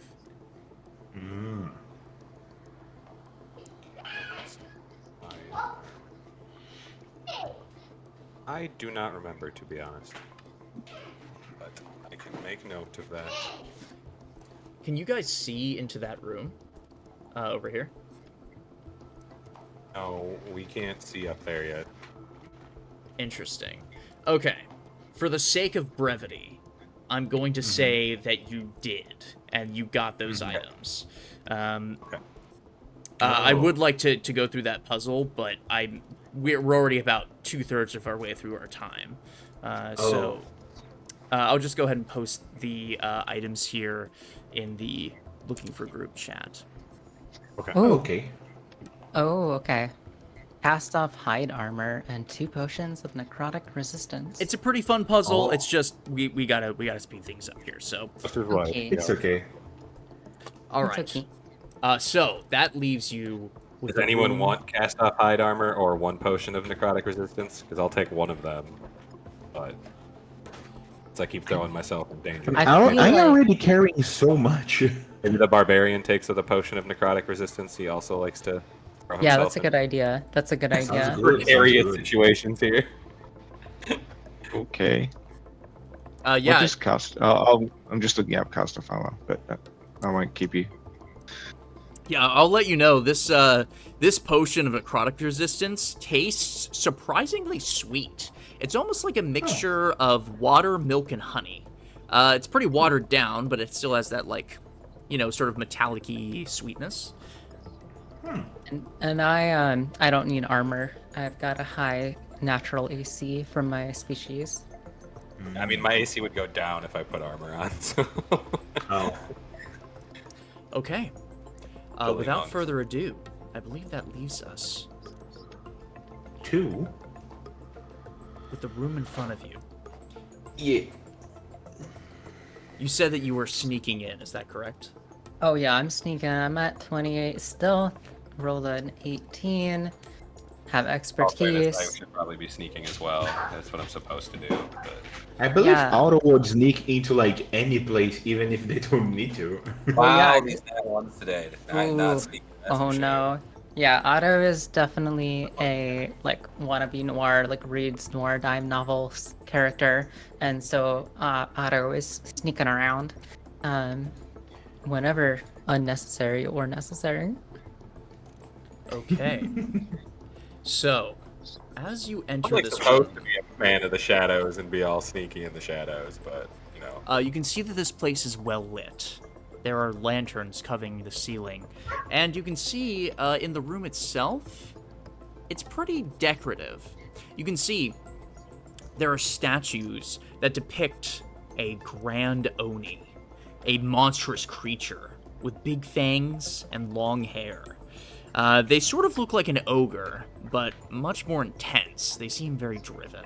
And it's particularly scary because in the darkness of the room, in a spot that none of you would have seen, something is watching you. Uh-oh.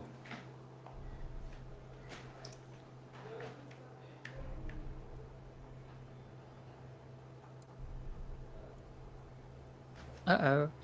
You can Uh-oh. see gnawing on bones, with a robe cast to the side, is an Oni. Its presence is fearsome.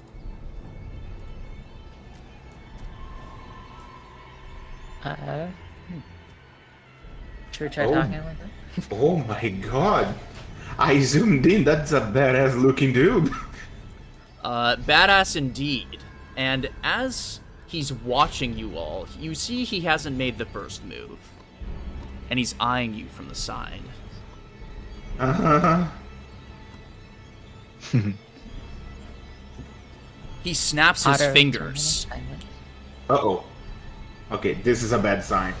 and the door slams behind you in stone. Thomas, you're pushed to the ground. Oh, Damn. You can see he derobes himself, and you can see hundreds of pins and needles sticking out of him. What? He looks to Magnolia, Thomas, and Darkfin Chuck and says, "My meal has delivered." And I need you all to roll initiative.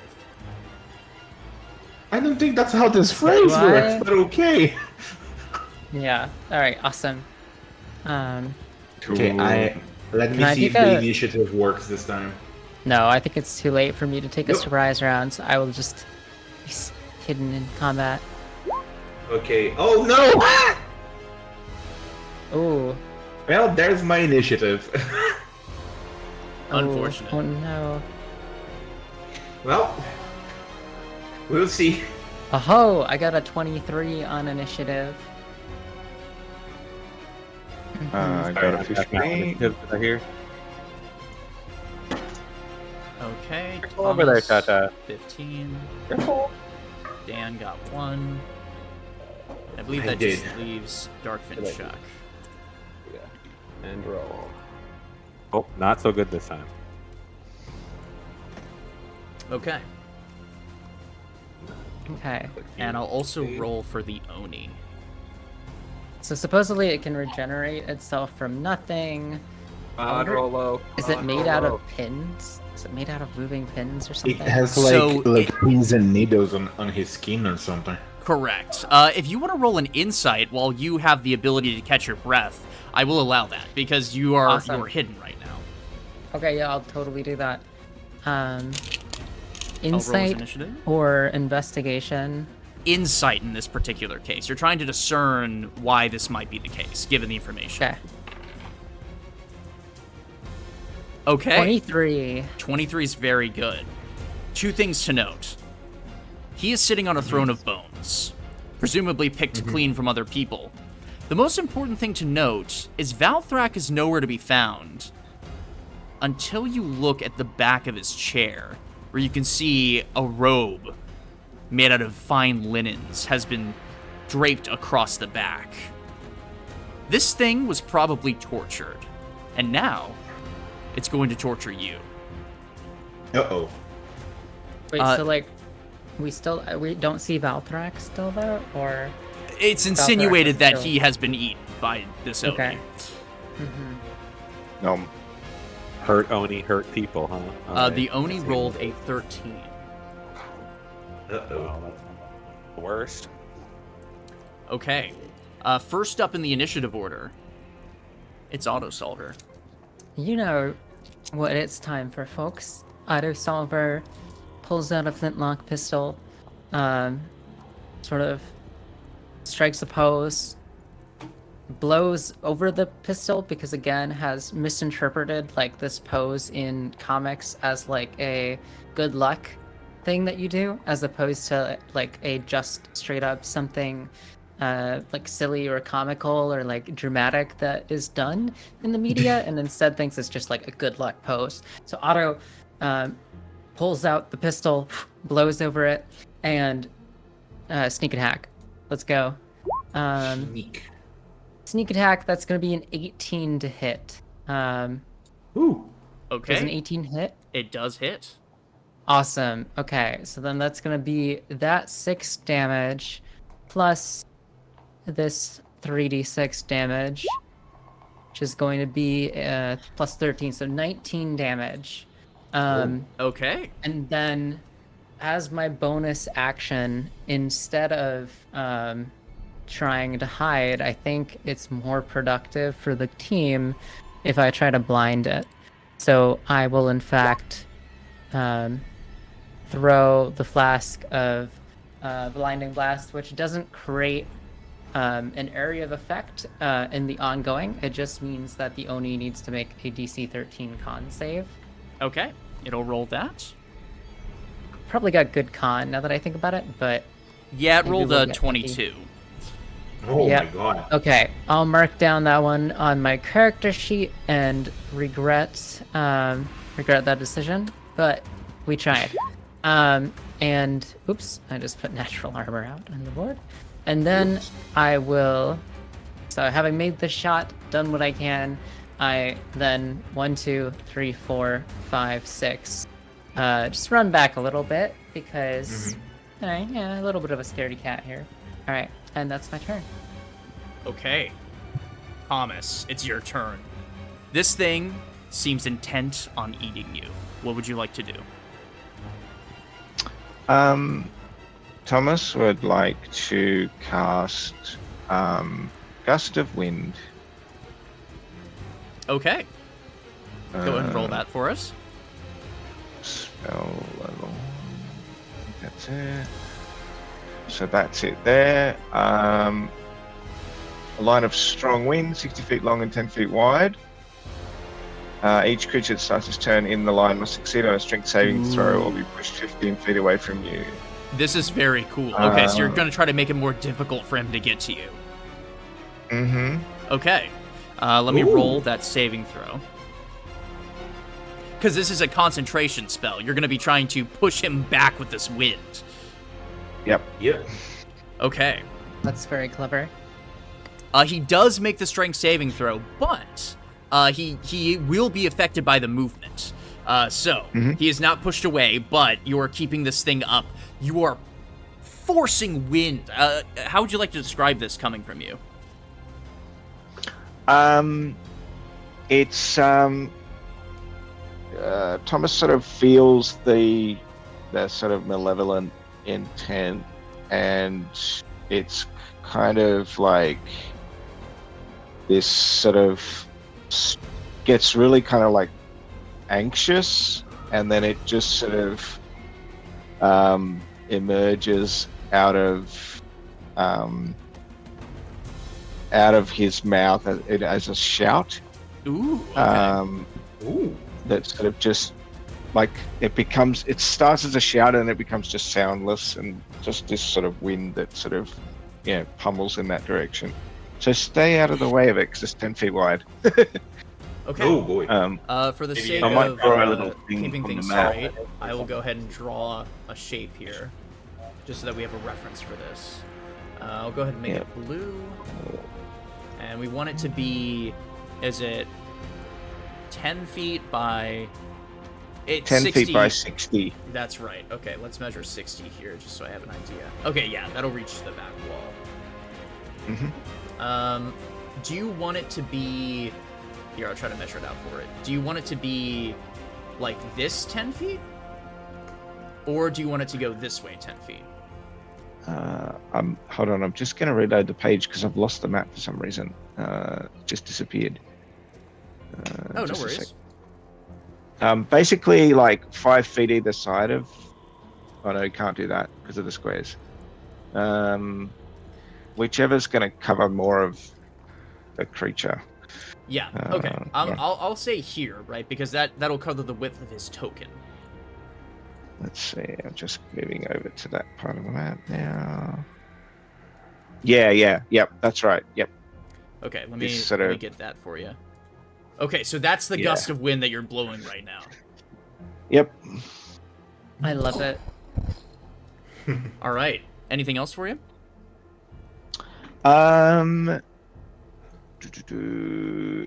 No, that's it for now. Okay. We're going to go ahead and move on to the Oni's turn.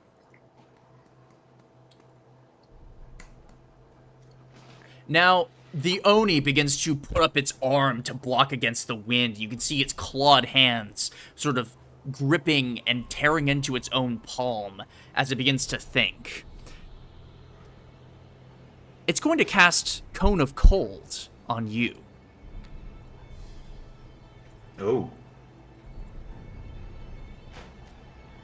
Okay, so he does lose movement, but this is also a 60-foot cone, and you can see he begins to breathe in the air that you're pushing into his lungs, and then breathes it back out, and a cold front hits a lot of you.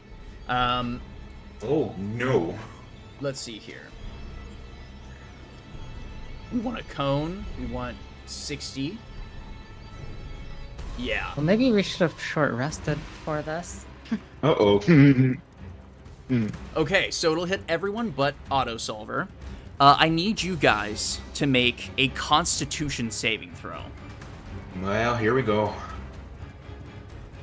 Constitution. Mine was unfortunately 10.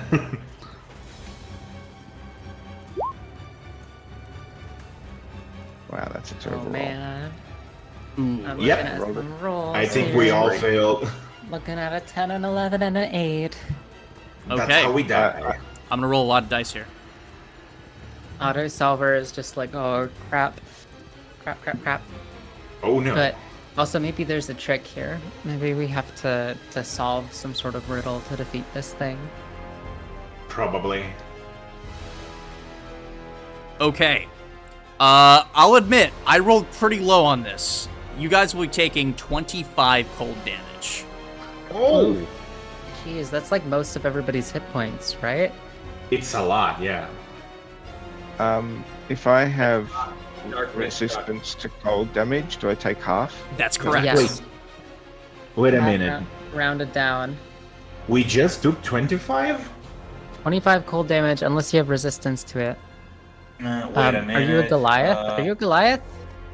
Yes. Is that a thing? Yes, I have resistance to cold damage. Ooh, Ooh. very good. That'll help you here. A lot because I have actually 25 HP right now. That would not be good. Right. So you guys both take 12. Only Darkfin is gonna take the whole amount. 40. Wait, I take how much? 12. 12 cold damage.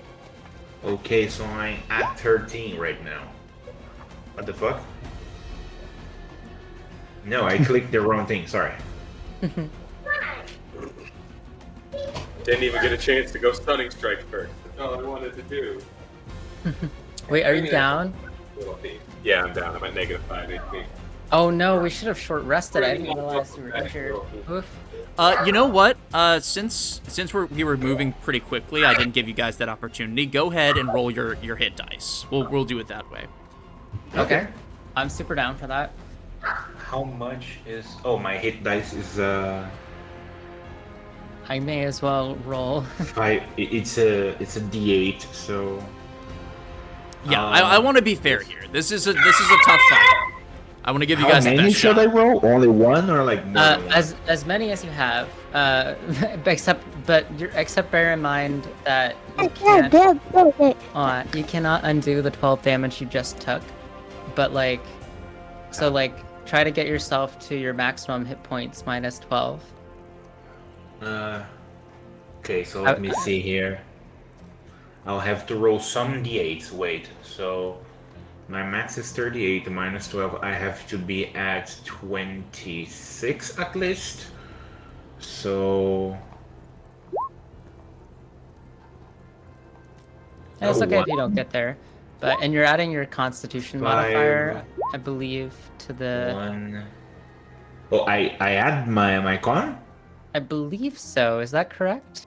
Yes. I feel like yes. You add your Okay, so Constitution. first one was 3, so 16. Then second one was 4, so 6, which put me on 22. And the last one was 1 again? Which So becomes 4 is 26. That's exactly. Didn't you say that's exactly what you could get to? Exactly, yeah, exactly where I get to. Awesome. And I use 2 hit dice to overheal just to get back to maximum. Oh boy. Already a good start. Well, considering I rolled 2 1s on my hit die, I'm only up to 11 HP. But I'm Oh not dead. no. And you rolled all 5? I only had 4 of my 5 because I used I one. see. I see. Well, at least Oh, you're yeah. still up, right? That's a positive. Yeah, you're not wrong. It's just crazy I had to roll 2 darn 1s, but I'm Oh. up. So at least I get to play. Okay. once. So the Oni is also going to start moving. Now this is going to take double movement to get through, if I'm reading that correctly.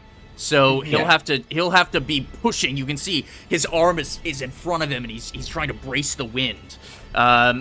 He's gonna make it to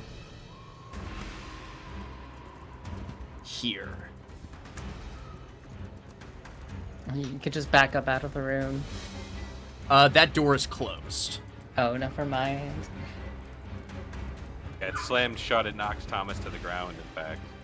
It did. Okay. I believe that's all the owner can do right now. We'll go ahead and move on. Darkfin Chuck, you have just been blasted by a wave of cold air. Oh, I mean, I'm gonna do all I can to try to help where this goes bad, but I don't even really need to do all this cool visual stuff I was gonna do, but I'm still gonna do it now that I moved closer. But I'm gonna activate my boots of flying and fly up in the air. I don't know. How tall is this room?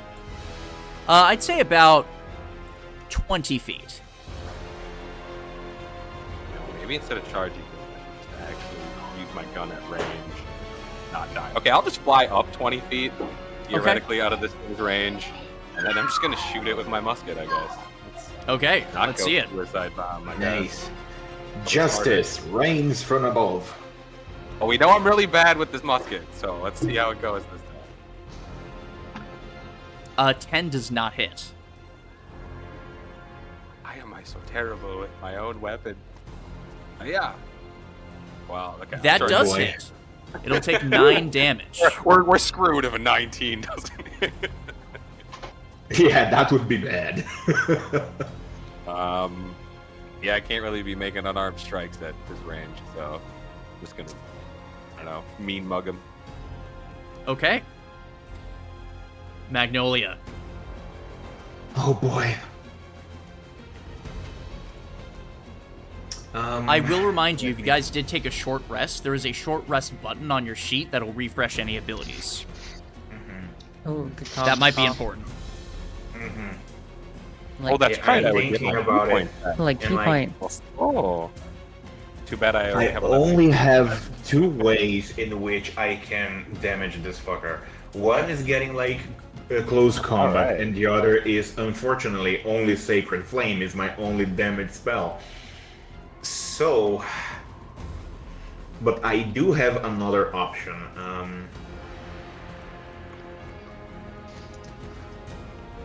But you know what? We are in here. I'm going to do it. I'm going to get close to this guy then. Let me see. How much movement do I have? Where do I see the movement? No! It should be at the top of your sheet. Top. It should be speed. Speed. Okay, 30. So I can get to where? As a reminder, there is a tool to help you with that. Yeah, I found it. If I get here, I technically am at like close combat with him, right? Yes, and you would not be affected by the wind. Okay. So, let's do this then. Magnolia like brings like out like her shield and her flail like paladin style, and let's go, and she goes here. And as soon as I get at close combat, Magnolia like raises her shield. The shield start like glowing, and you see like flower petals start to like open on her flower cape, and then each one becomes like the image of like a creature made of like glowing roses around her. And she's casting on herself Spirit Guardians. Okay, Spirit Guardians, fantastic. So, it needs to make a Wisdom saving throw. Yep.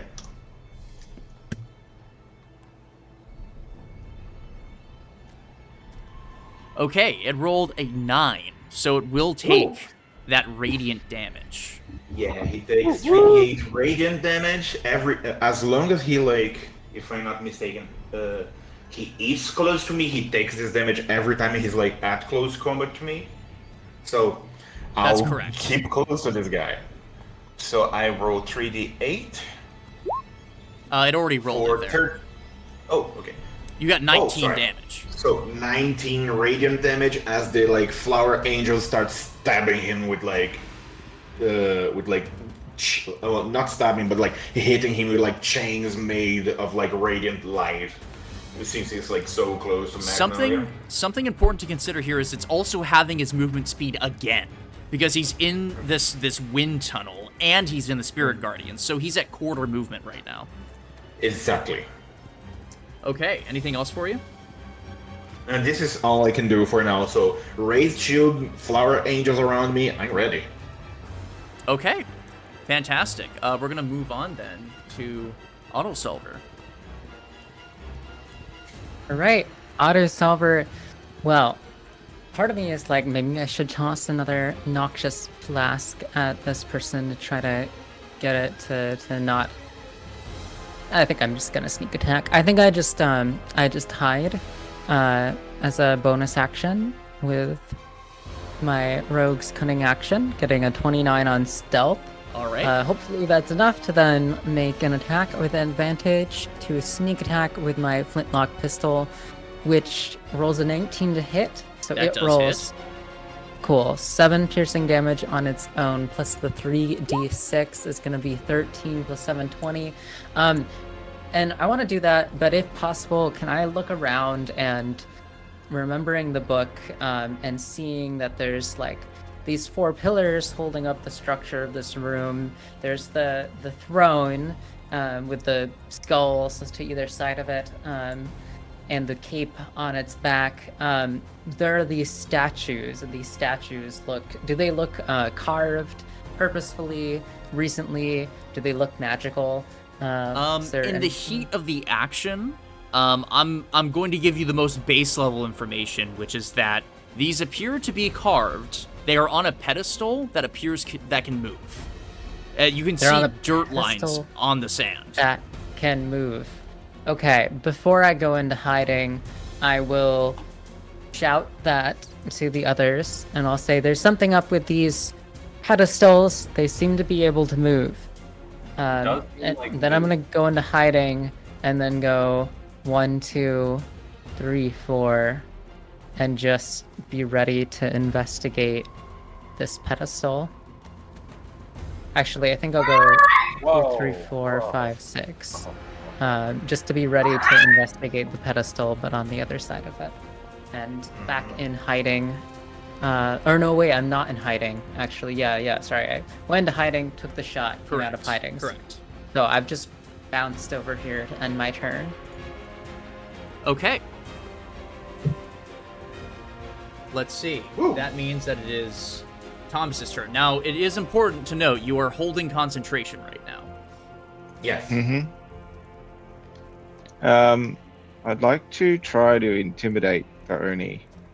Intimidate. Okay. Yeah. What are you doing to Um, intimidate him? Just raising, like continuing that kind of weird shout thing, and then just raising the arms and just making himself as large as possible, I guess. And then just kind of just tensing up all of his sort of muscles and everything just to kind of look as scary as possible. Okay, so there isn't like an ability that is associated with this, but assuming that you roll extremely well, I will give him fear if you succeed. Go ahead and roll me an intimidation, please. Go. Oh my! And he is going to roll insight. So that was a 23. He rolled an 18, so he is in fact feared, meaning that he cannot move closer to you, and instead needs to move further away. Mm-hmm. Okay. Nice. Oh my gosh. And just a second. I'm just going to check something. It's on his turn. Cool. Yep, that's it. Okay. That will mean it is the Oni's turn. And you can see Yes. he begins to be frustrated with all of you and being pushed back by the spirit guardians and the wind. He'll need to make another saving throw or he'll take damage Yep. here. Exactly. He rolled a 24. So I think he's good. Oh, what? Yeah. Okay. He also needs to make a saving throw versus a strength saving throw to stop being pushed again. Okay. He can do that. 23. Okay. Oh my god. Yep. That's a lot of strength. Go ahead and roll your Spirit Guardian's damage. Just click the ability. We'll take half of that. He'll take half damage. Okay. Spirit Guardian, let's go. 8, so he takes 4. That's right. 4 radiant. Okay. So you can see he raises both of his arms, and you can see those pins begin to have an electric connection between them. An almost arcane sort of ability begins to rise within him. And he spreads his arms, and you can see electric sparks go to the two statues next to you. Uh-oh. I need both Autosolver and Magnolia, because you're within line of sight, to make a wisdom saving throw. Oh Okay. boy. Oh boy. Wisdom, here we go. Why? It's my best one. 10. Okay, Aw. What's happening to me? Autosolver got- just saves. Oh. However, Magnolia, you are charmed. Oh no. That's right. The Oni turns and blows a kiss to you, Magnolia. Rather, it's more that suddenly you feel the eyes of these statues on you, and suddenly you feel like you're in trouble. You've done something wrong, and now you owe the Oni some respect. So, when you're charmed, I'll go ahead and read the condition. You can't attack your charmer or target them with harmful abilities or magical effects. And the charmer has advantage on ability checks to interact socially with you. Keep that in mind for your turn. Okay. Okay. Then he's going to take his turn. He's going to cast Darkness. In a 15-foot area around him, you can see this dark smoke begins to spread And suddenly, Uh-oh.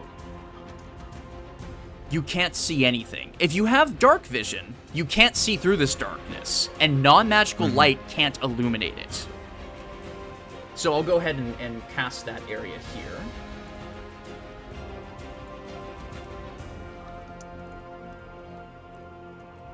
And we'll go ahead and make that a circle. And we want a 15-foot area. So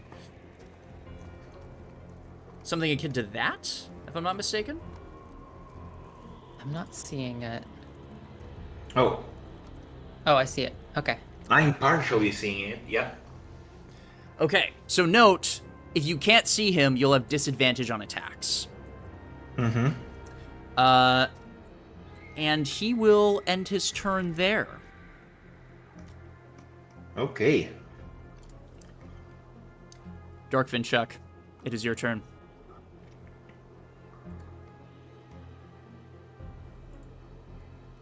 Okay, let me see. I gotta look at some stuff quick. Oh boy. I was one level higher, and then I could teleport in the shadows, but such is life. Yep. Quick question, does Spirit Guardians create light? My guardians, good question. Let me recheck. I don't think it does. I don't think it does. There's a very specific thing with Yeah. darkness that might have affected it, but we're good. Yeah, no, they just attack I'm trying to shit. look up spell stuff at the moment.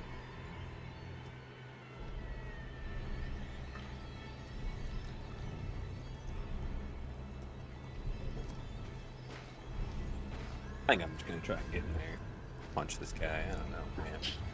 That's circle somewhere. Oh, why- I have Sometimes you just gotta wail on the enemies. Either way. So these was it the statues or the Oni that created the charm effect that is currently So, affecting? you could see that the pins and needles on him began to spark to each other, sort of like a Tesla coil. And he shot at both of the statues, and their eyes lit up and caused that effect. And is the one that's affecting Magnolia, is that the one... I mean, do either of their eyes still seem lit up, or... Yes, the one near you is lit up. but not the other one? Correct. Interesting. So I wonder if I could try to smash the eyes to free Magnolia or something. All right, Good I'm question. gonna swoop down into this like jet stream here created by Thomas and go flying into this darkness and just go punch the darkness a bunch of times. Okay, to make sure that this is visually clear for everyone, I'm gonna send these tokens to the front. Mm-hmm. Yeah, I can't look like this one. Clever, clever, clever. Note that you don't actually know where the Oni is in this darkness, which is why you have to roll at disadvantage, but go ahead. Yeah. I'll also just do something like this really quickly. Yellow tile. Yeah, Yeah. there we go. Yeah. Also, I know this is like kind of obvious to say, but all my friends are immune to the spirit guardian and stuff. Yes, that is true. Just to make sure, because I can choose, and I obviously chose just the Oni. Yeah, you also just added the Oni because you don't want to hurt him. Oh, I did, yeah. Shit. So the effect is still active, but I cannot like aim for anyone with it. Correct. Oh boy. Okay, so I'm gonna get 4 punches here, but since he's gonna have to make concentration and hopefully he's gonna drop it, I guess we'll do it one at a time. Yes. Where's my pick? Okay. Disadvantage. Oh, you've already got it. So that'll be a natural 1. Oh my, these Oh, natural boy. ones. Yeah, it's cool. I'm missing with the first hit. It's cool. Oh my. That'll be a goodness. natural 1. What? Hey, you guys had some nat 20s earlier. It's coming back. Flurry, you're not wrong. They are definitely warranted. I'll flurry of blows this. Get Okay. 2 more in here. All right. Oh my god. 13 does 13 not can hit. Yeah. Okay, 15.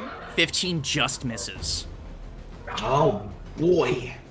I tell you guys, you just hear me shout from the darkness. I don't even know if he's still in here, guys. I swear. Yeah, a bit Alright, scary. Remember, you are charmed, so you cannot harm the Oni in any way. But you have to can make, make a wisdom saving throw. I still have to make a check against Thomas's wind here. Oh, that's right. Otherwise, you'll be pushed, no? Back. True. Wait, can I choose to fail it so that I guaranteedly get pushed 10 feet out of the darkness? Well, okay. Can we look at the ability? Is it at the start of your turn that you have to make the save? Just looking at that now.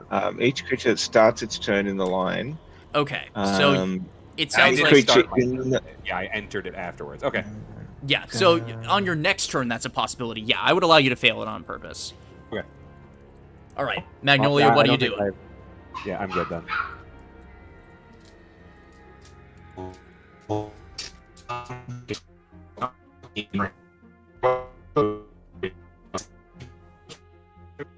Oh, Dan, it sounds like you're breaking up there.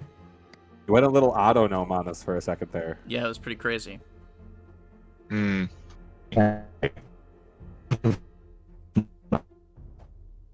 Still there, I think. Here, type in the chat here.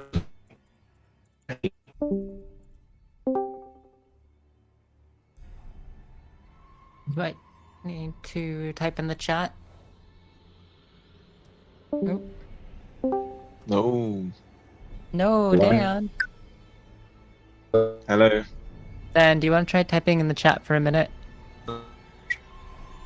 Yeah, I don't think your internet's cooperating with you right now, Dan. Nope. No, you're not working. Might have to type in the chat. But you could type in the chat and roll 20. That's true, yeah, you could use the Roll20 chat too. Yeah, the Roll20 chat would be nice just so that the viewers can see what you're saying. Okay, let me see. How is my voice right now? Oh, Oh, it's it's certainly better. is better. Now Yeah, it's we're hearing working. that. Okay, no need to type. So, can Magnolia try to like re-roll to see if she can like get rid of the effect, or there's like Yeah, no I was chance of doing saying it? at the end of your turn, you can make a Wisdom saving throw.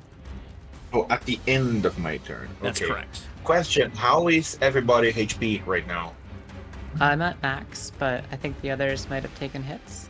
I have 11 hit points left. I'm at under 25%. Yeah, Thomas is Oh, not boy. looking so hot. I'm barely. How are standing. you? I'm 43 out of 55. So I'm not Okay. too bad. Okay. You Wait, also the can't one see me right now, and I'm in the darkness, so you won't have line of sight to heal me with anything. True. I don't know if the Oni is next to me, so if I move, there is a chance he tries to hit me. That's very smart. Let me see if I have anything for that.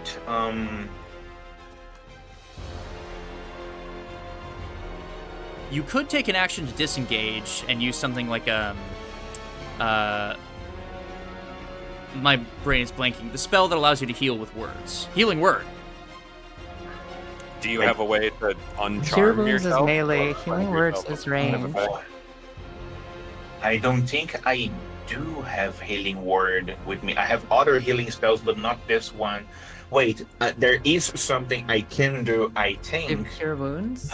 If I cast another spell, it would break the concentration, or only other concentration spells like break this one? Only other concentration spells. So you can cast Okay, like so cure I can wounds. cast any other one. Yes. Any Okay, non-concentration Okay, spell. I need to see how far. Wait, who is in low HP again? Sorry. Arth and Chuck, who is right next to you. And Thomas. I am also who is- in the yeah. darkness where you don't have line of sight. Okay, This is tough. God and believe. this is tough, but I have an idea. It's kind of crazy, but I have an idea. So you said he's like right next to me. He could be. You don't know. Can I do any kind of save to see if I can find him? Because like I want to cast something, but I don't want to like cast it in a place he's not. See, the issue is that darkness as a spell can only really be affected by other spells. You can't see into it with dark vision. You can't peer in and try to see. It is complete darkness. Because What there you is could something I do want was to cast. ready in action to heal me the moment you get line of sight, so that like on my turn, if I pop out of it for even any amount of time, you could heal Yeah, me. because yeah. Why did I get cure wounds instead of healing word? God damn it.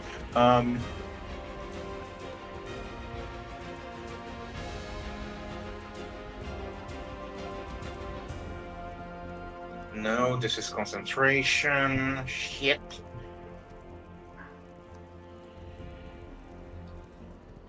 Oh my god.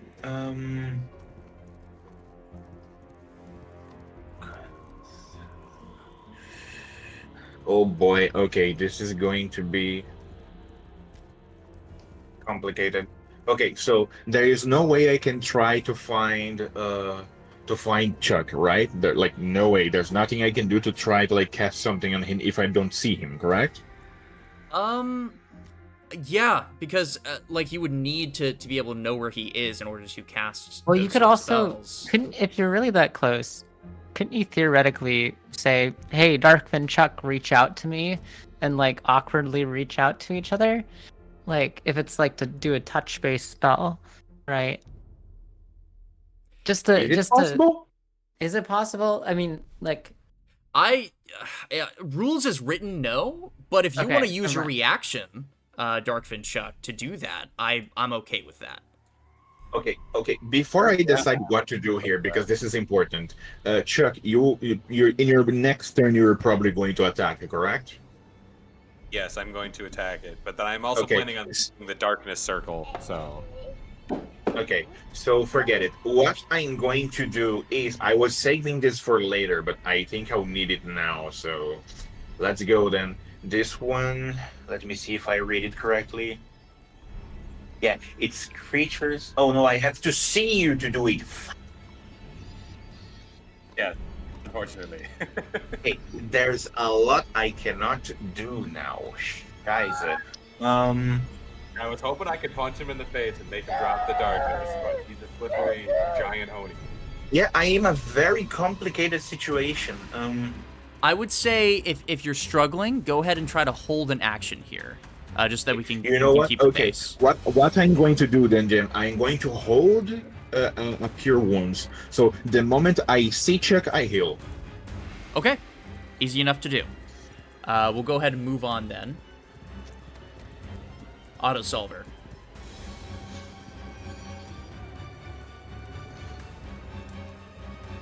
Auto?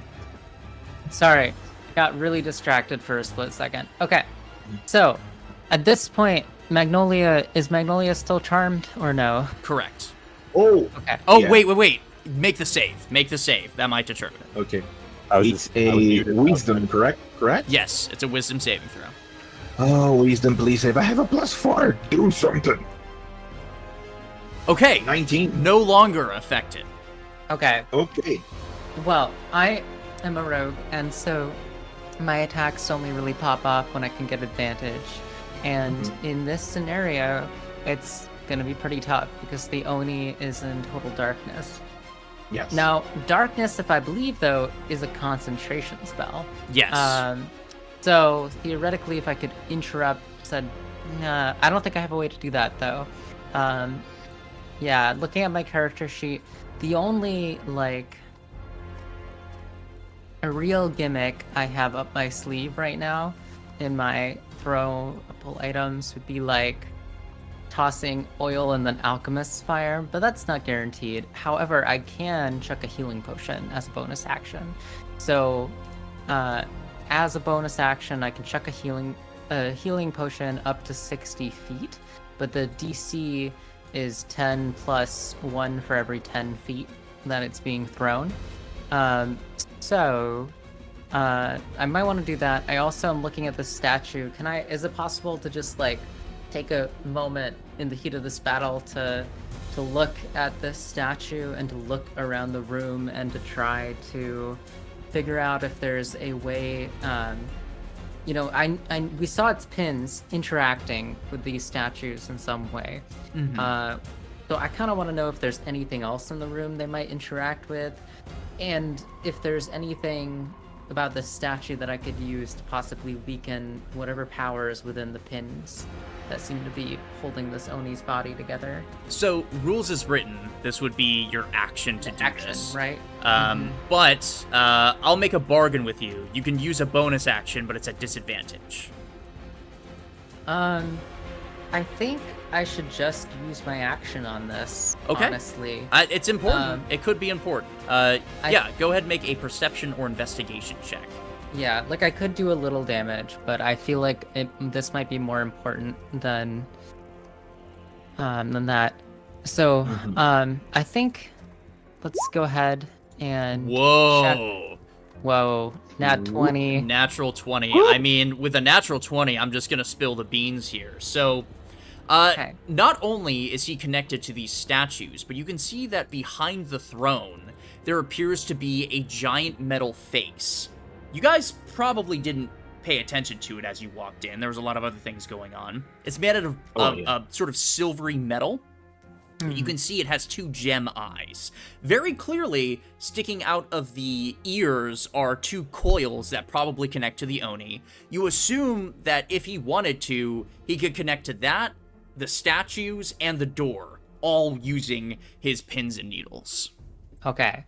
I don't know if I want to let him know that I realized this, because I feel like if I tell somebody else to deal with it, he's just gonna immediately activate whatever trap is inherent there. So that's 1, 2, 3, 4, 5, 6. So that's my natural movement. If I just start heading in the direction of the skull, but I do so in a manner where I'm not like running towards the skull so much as I'm like running, circling the darkness, like looking at the darkness, kind of strafing with my gun out, as though I'm trying to see if it could pop out from somewhere. So I'm trying purposefully not to make it obvious what I'm doing. And as a bonus action, I could finish my move and get there, but how much HP is Darkfin Chuck at? I currently have 11 hit points. Okay, I'm gonna, in that case, toss a healing potion at where I think Darkfin Chuck is. I will let you know that if this is a splash potion, it could affect the Oni as well. It's just a regular healing potion, so... Rules as written, you can't throw healing potions. Yes, so let me read you... Have we even really hurt the Tony? Let me... Hasn't taken a single point of damage even if you did heal it. I did shoot it for 20. I don't know if anybody else has hit it. Oh no, you guys have done a pretty good amount of damage to it actually. Yeah, that's what I thought. Because didn't Magnolia pop off at it or something? So I'm gonna real quick pull up my let me find my horribly not well search through my horrible desktop filing system, go to add-ons and go to this is the one that is still in publishing docs. 3 magic punk subclasses. Where are we at?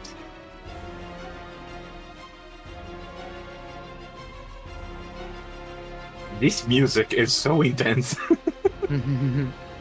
Yeah, this music is good. It's very Oh boy. Okay, sorry, I'm trying to pull up so my subclass is a gadgeteer, That's but right. the way that the tossing the healing potion works, I remember, is basically that you oh, here we go, got it. The way that it works is that I can toss a healing potion up to 5 feet per. Okay. So the quick draw jam, it says, what are the things that I can do is use my bonus action for my cunning action to take the use an object action to apply poison or to drink or administer a potion. And when I make an attack, oh, nope, wait, this is only if I make an attack. So if I make an attack, then as my offhand bonus action, I can throw a potion at a target within 60 feet. Oh wait, no, this was the one that I didn't write correctly, or make a thrown attack with an improvised weapon. No, okay. So this is the same idea. The idea here is that basically you take a bonus action and you can throw something, usually something which would help you get sneak attack. But in this case, I'm just gonna throw a dex potion, and you can use your dex mod in place of strength. And basically, the DC is equal to 10 plus 1 for every 10 feet of distance between you and the target. So I'm gonna go 110. Do we have a? I'm sorry that I'm confused, but I don't think, as rules is written, that you can throw a healing potion onto somebody. It needs to be administered through the mouth. Yes, sorry, this is my subclass. So this is my rogue gadgeteer subclass feature, which is from the right, but specifically thing. But if it's a splash potion, similar to the stink thing, right? It has an area of effect. Oh, okay, I see what you're saying. I'm saying you could do it. You could absolutely do it, but it might help the Oni. That's what I'm telling you. Yeah, I'm fine with that. I think Okay. Darkfin Chuck staying up is more important. Okay. Okay. So I'm just gonna go ahead and make a. It also great- only might. We don't know for sure it's gonna help the Oni. So Yeah, let's see how well I do, I guess. We can pray. Yeah, I'm a cleric. That's what I do. So that's just gonna be Dex, plus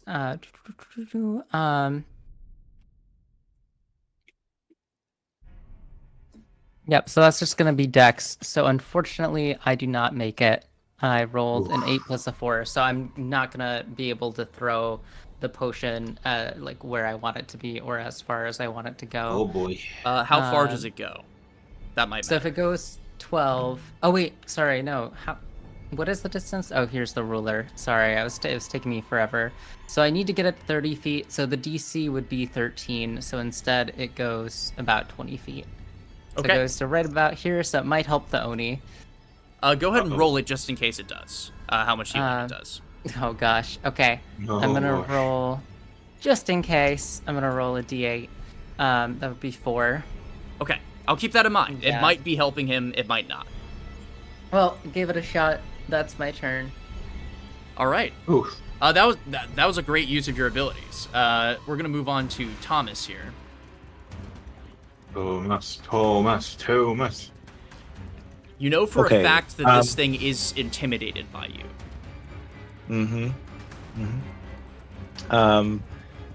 But I don't know where in the darkness it is. Could be anywhere in that circle. Is that correct? That's correct. All right. So, are we safe to assume, since it can't see him, that it can't really follow like fear rules to run away because it doesn't know where away is? So this darkness is it might affect the Oni in that he can't see, but you don't know. Maybe he has a way to see through it. That's actually, yeah, that's really valid. I didn't think about the fact he might just be able to see with like magical vision. Okay, fair. Yeah. So what Thomas wants to do is move, and so basically maintaining that same mix of posture of the gust of wind and the intimidation, and he's going to kind of move in a way. Let me see. We're going to go 1, 2, 3, 4, so that he's closer, and then as a bonus action he can change the direction of the blast. So I don't know if it's possible to move that that one that's there, or I do have to draw a new one. I'm trying to read the spell. It seems like it doesn't say that you're stuck in place necessarily. However, it says you have to use a bonus action on each of your turns before the spell ends to change the direction in which the line blasts from you. So if you were to move there, you would have to use a bonus action to then change its direction. Is that something you want to do? That's correct. Yes, that's exactly what I want to do. All right, I'll go ahead and shift this here so it's more accurate. Hold on. wouldn't it be to change the direction off of like him that it's facing? So it would always be facing forward from him. So he'd only need to use a bonus action if he wanted to make it flow like left from him or right from him. Well, I got the idea with this spell is that you're spending your concentration to keep it blowing in a certain direction, right? So it's emanating from you because you want to change the angle that it's at, regardless of his position. Yeah. You have to use the bonus action. Yeah, that's cool. I'm cool with that. It needs to start at him though. What are you doing? Yeah, he'll still need to make the save at the beginning of his turn, correct? Mm-hmm. Yeah. I mean, the actual area of effect should start where Thomas is. That's It right. should, Let me try to get that. It's a little bit finicky. Yeah, I get it. Okay, hold on. Oh boy, this battle. Well, there's not really an elegant way for me to do this. So, hold on. Let me send this to the front, and we'll try it that way.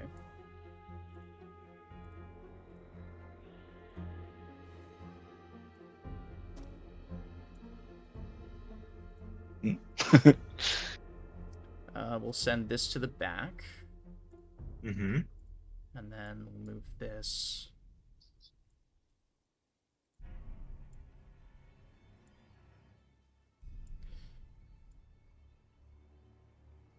Hello? Hold on. Is my sound still weird?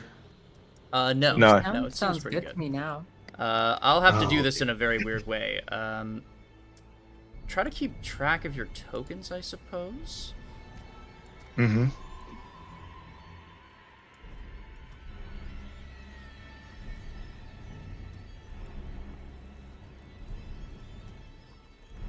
And will it allow me to move it now? Yes, it will.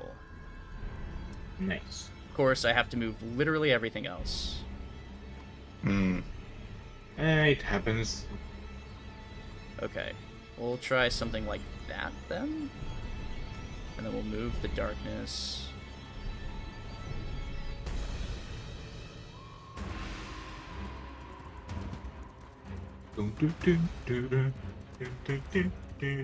Alright, let's do it this way.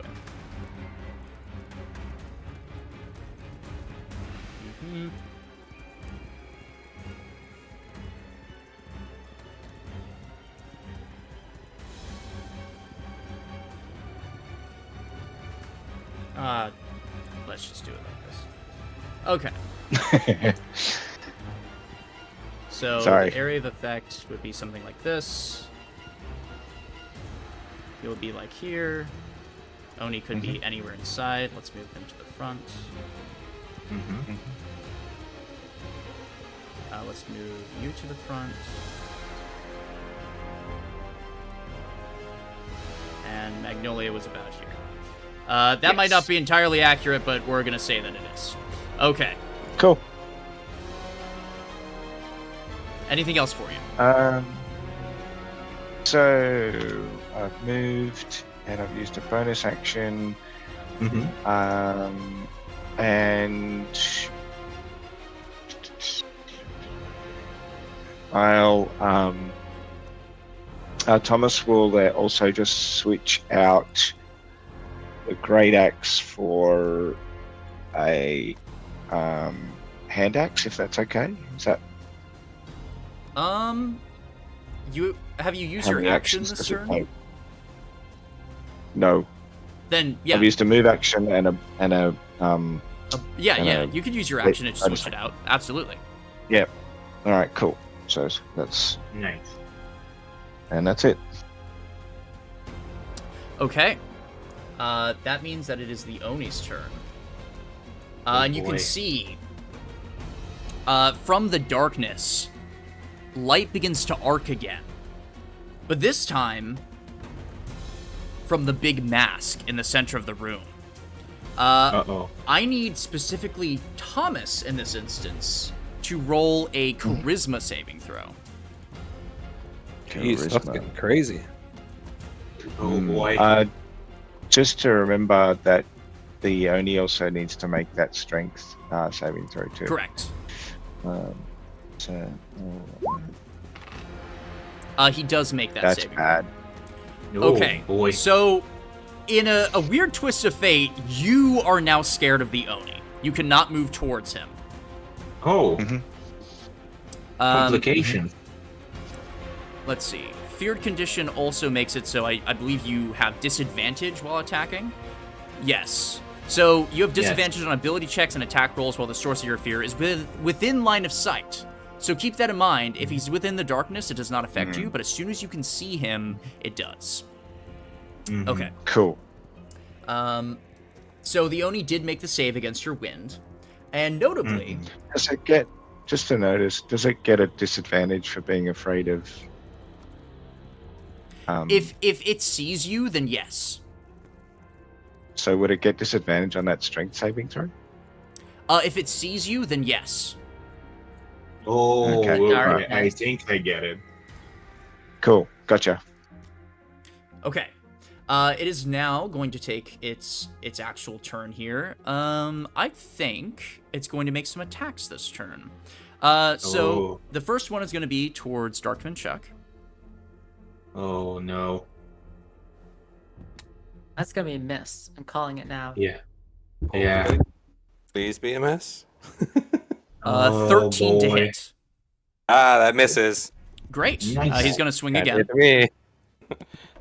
You can hit me the second time though. That's fine. Yeah, that's a 19 to hit. Yeah, that hits. Yeah. Oh, I forgot to call it. Yeah. Do low damage. Come on, low damage. I have low some bad damage now? news. It is not low damage. Uh-oh. That is 14 plus 4, so 18 slashing damage. Oh no. And down I go again. Okay, so you're knocked unconscious. Oh no. I'll go ahead and add that symbol to you. In this system, I like to be a bit forgiving. You don't have to make a death saving throw until the start of your turn. Okay. Okay. Okay. And that just leaves his bonus action.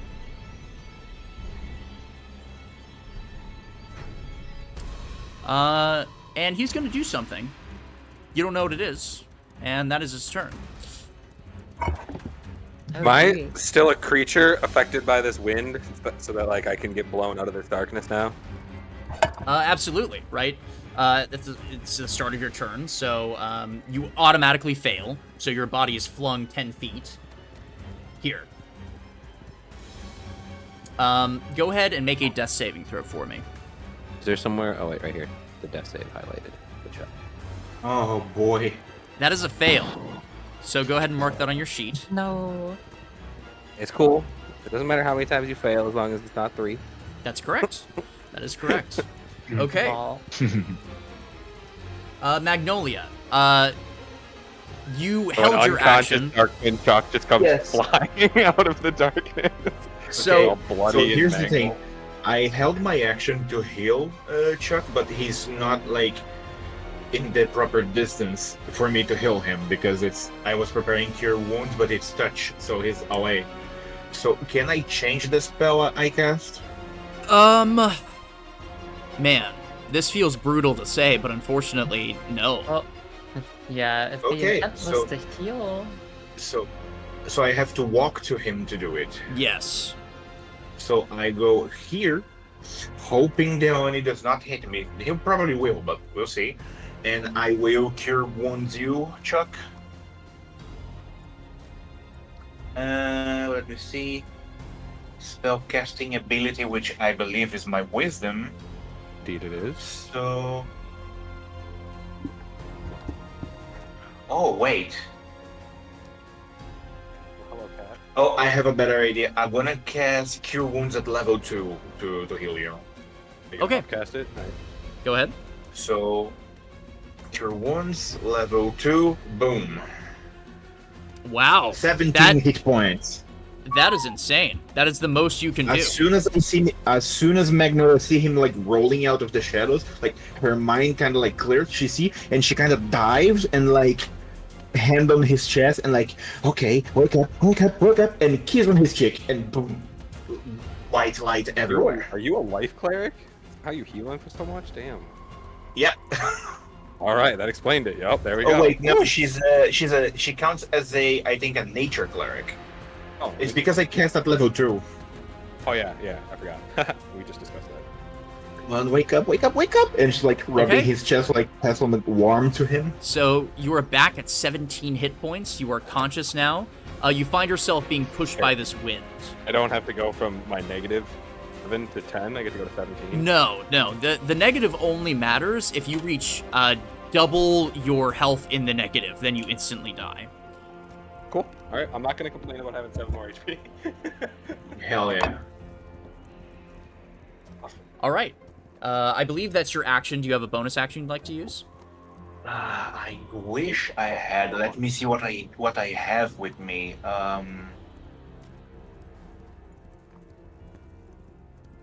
Wait, one bonus action. I can do this. Okay, so after I do this to Chuck, I'm gonna cast another spell. Because if I'm down, I cannot do shit. So since I walked all the way up to here and the Oni did not attack me, let me see. From where I am, can I see everybody from the team? Or the shadows will just like stop me from seeing The darkness Thomas. would probably prevent you from seeing darkness where you're at. But you could move closer, like around the bubble. No, I mean from where I am, I cannot see Thomas. So let's say I go here, I can see Thomas now, right? Correct. Okay, so I walk to here. Okay, you'll take an attack of opportunity. oh boy. Which I will go ahead and move the token. This is probably a big hint where he's standing.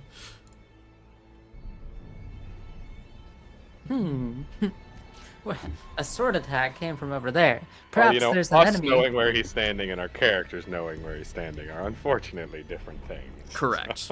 Yeah. Okay.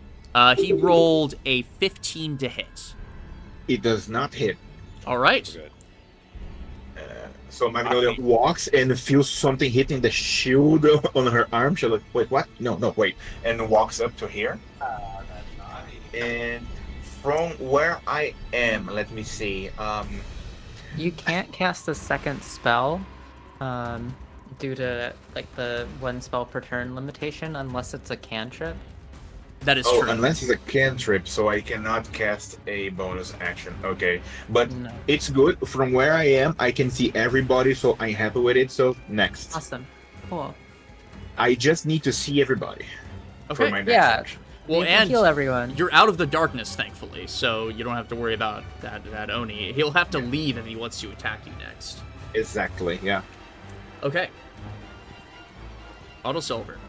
Well, I think Autosolver feels like they have solved the case. They are going to go ahead and check out this thing.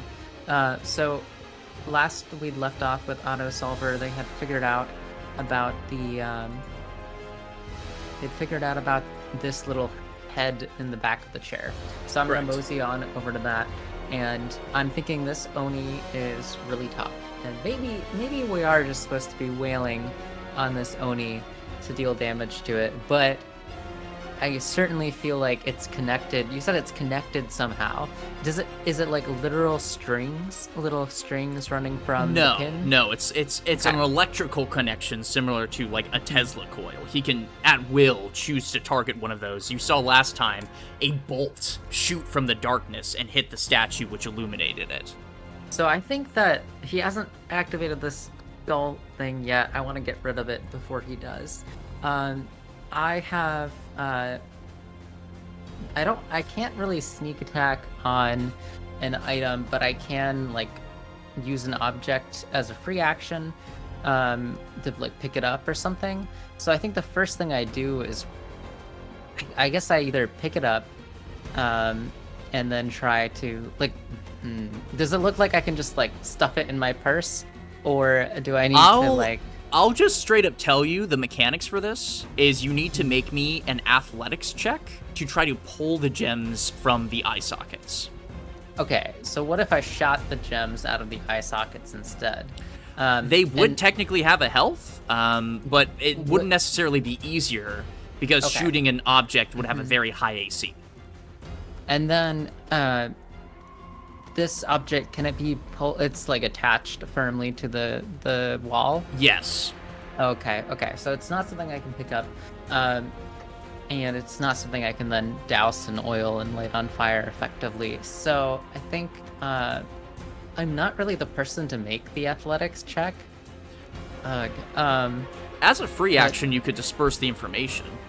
Yeah, I think I might have to do that. I'm gonna shout to my allies and say, somebody big and tough, get over here and pry these gemstones out of the eyes of this thing. I think it might turn the tide.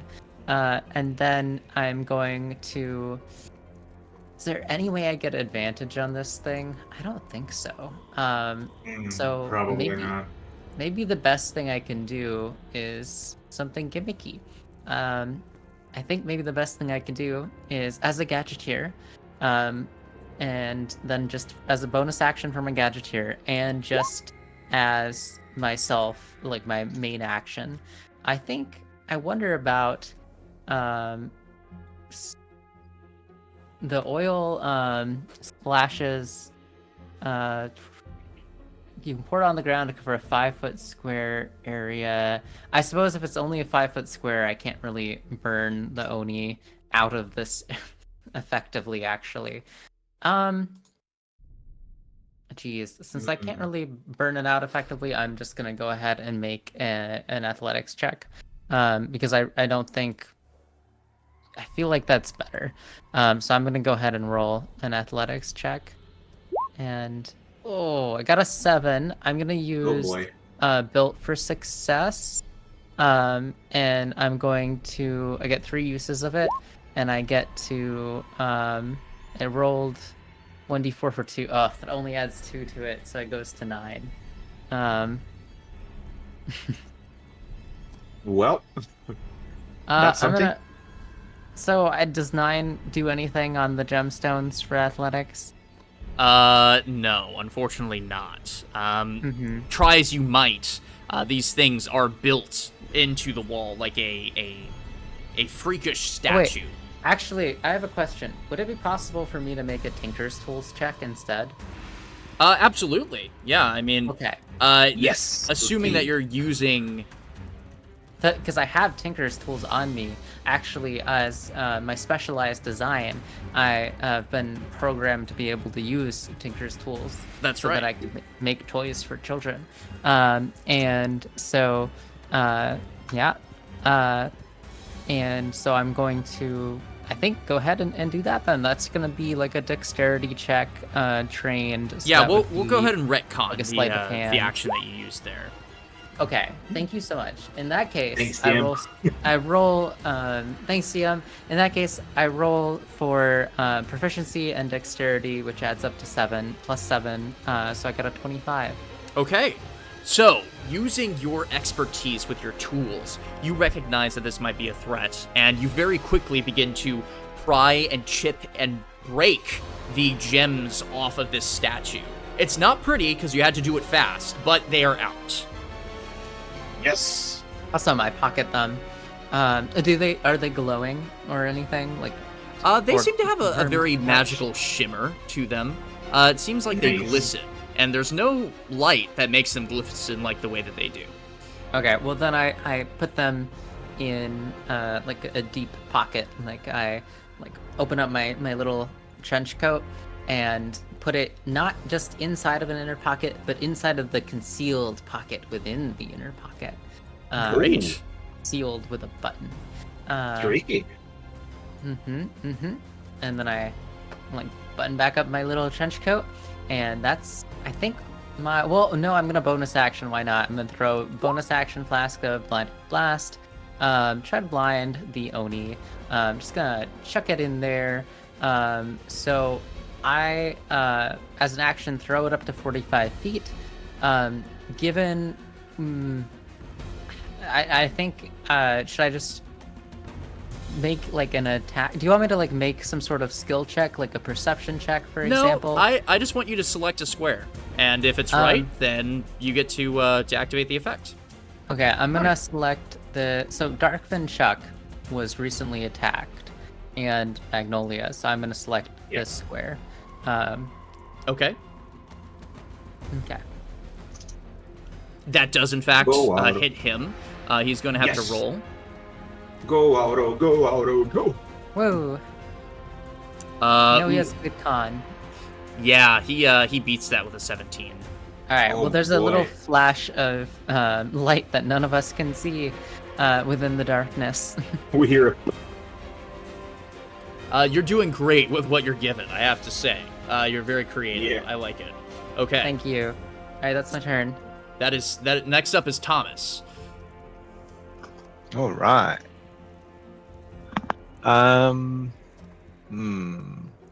So I cannot see the Oni. Is that correct? That's right. He's within darkness. Okay. In that case,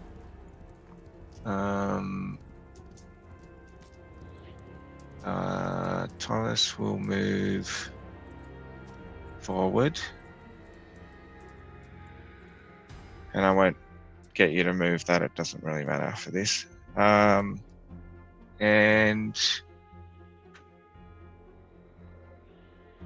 then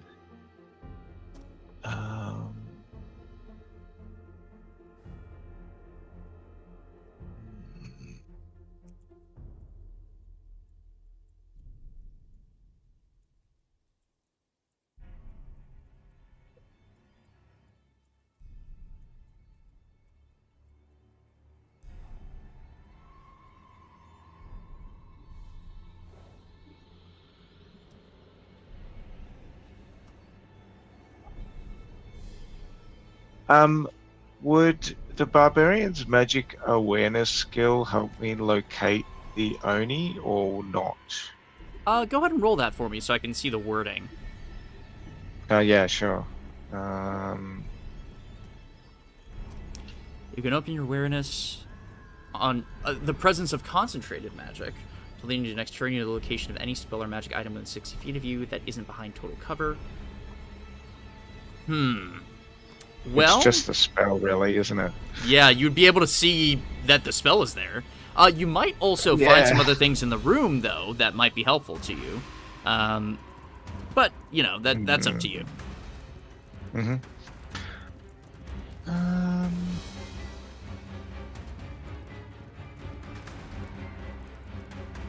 I think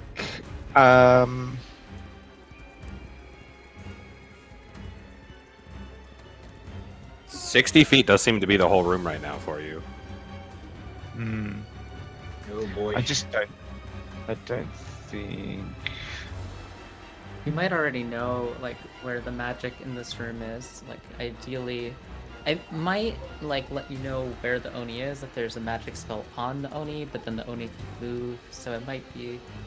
I think it's equally Yeah. valid. Whatever you want to do. Yeah. Mm-hmm.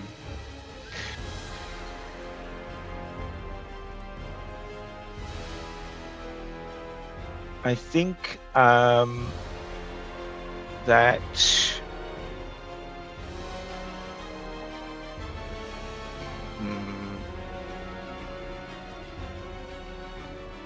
I mean, Thomas wants to attack the Oni, and Thomas is not very bright, so I think Thomas would throw one of his axes Okay, you can definitely do at this. the Oni. The only stipulation is it can totally hit, but it's at disadvantage. If I could offer a potential solution, which is to drop your concentration, enter Barbaric Rage, attack recklessly so you gain advantage, canceling out your disadvantage, and then try to hit him at normal. Ooh. Oh boy. That was fast thinking. You'd be correct in saying, I think, yeah, doesn't Rage make it so that concentration spells are dropped? Yes, Yes. he would have to stop concentrating on his Gust of Wind thing, but if he can hit him, and he has to make a, whatever you call, maintaining concentration check. I believe it's a Maintaining Constitution saving throw. And then, theoretically, has to drop his darkness, but also Thomas just gets a chance to hit at non-disadvantage for a decent number. Yeah. It's a agree, solid yeah. plan. But it's up Yeah, to I you. think that's The probably win thing the is best. also very helpful, but Yeah, but yeah, I think I will drop it and rage because I just think that's what he would do. well, also you're going to get to Um, roll on your chart of fun stuff when you rage, right? That is true. Who the heck knows what that's going to do for us? So yes, I will drop the spell, and go into the rage, and roll 1d8.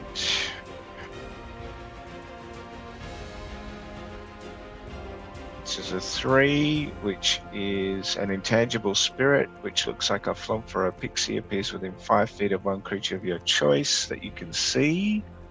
That Within 30 is feet of really you. unfortunate because you can't see At the him. end of the character, the spirit explodes, and each creature within 5 feet of it must succeed on a dex saving throw.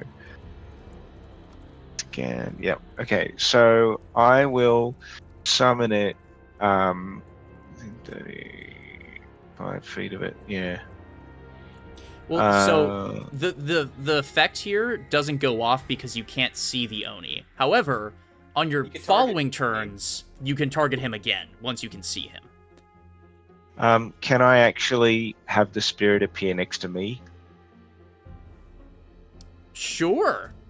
It I was gonna will say, do or damage theoretically, to you. me but too, but yeah. Yes, Well, he's absolutely. a raging barbarian. He probably doesn't care too much about the damage. Well, it's force Yeah. damage. I don't know if barbarians can resist that. No, but it's what he would do. Hey, that's so- a smart workaround if you want to keep it. Indeed, Yep. yeah. So it'll appear next to Thomas, and then Thomas will reckless attack, try to charge in and reckless attack the Oni. So I guess I move myself into here, and make an attack roll. All right. Go, Thomas, go, Thomas, go. So this will be rolled at regular. You don't have disadvantage, but you also don't have advantage. Mm-hmm. Oh my god, please.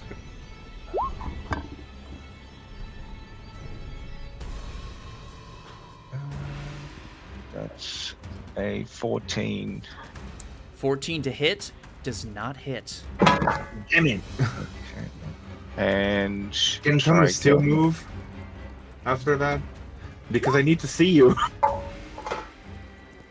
9 does not hit. Oh, that's annoying.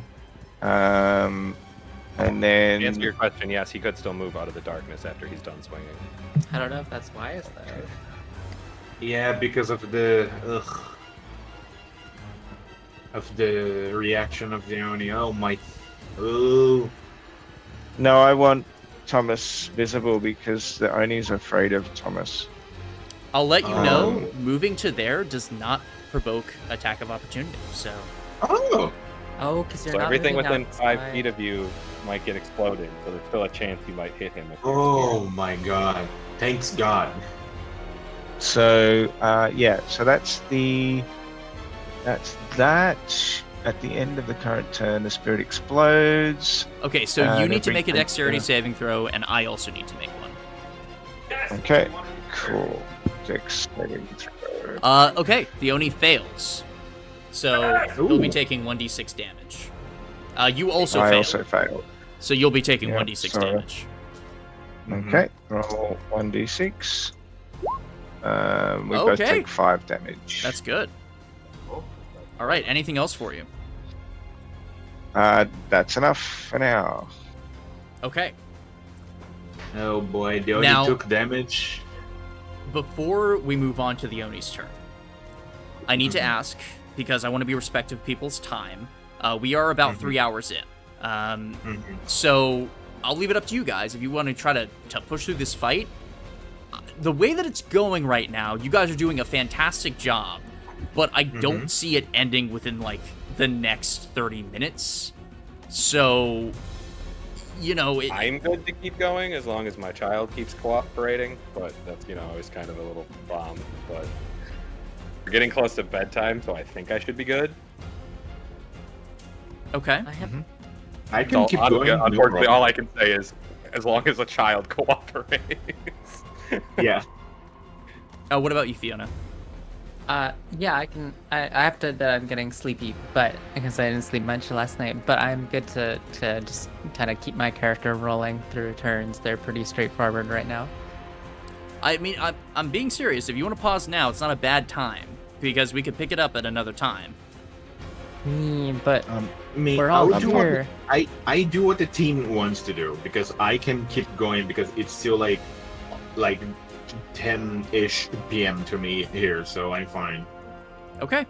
All right. If we're all in agreement, we can continue. I just wanted to make sure that we were keeping track of that. So, moving on to the Oni's turn. Oh boy. Okay. Is he within your spirit guardians? Do you still? What's the radius on the spirit guardians? Sorry, DM. Just a quick question. They only just took like damage, right? He did. Is the darkness concentration? Yes. Oh boy. So he. Okay. He made the save. If you're asking. Oh. Yeah, it's like based on damage, so the low damage rolls aren't very likely to break his concentration. Makes sense. Ooh, these Oni.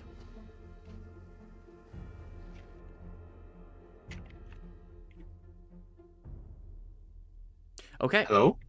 I was asking okay. what your spirit guardian's range was. My spirit guardian's range is 15 feet, so 3 blocks away from me. But I have to see him to readjust it to hit him because last time, I was charmed, so he's out of the list. So I need to see him again.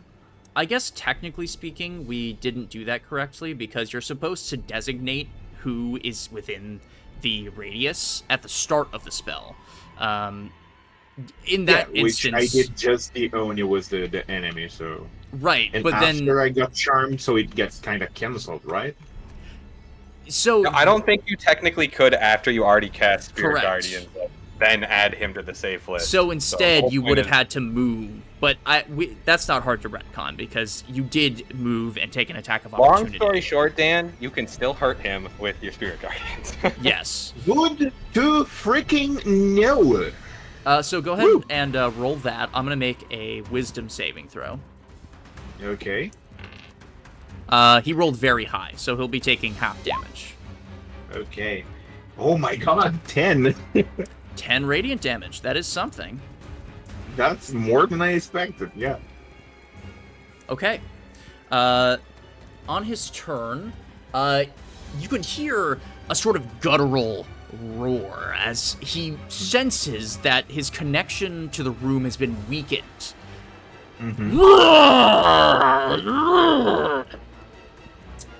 He begins to swing wildly at the two people near him.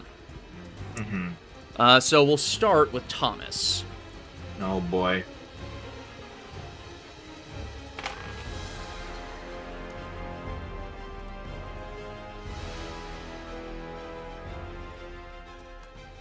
Does a 17 hit?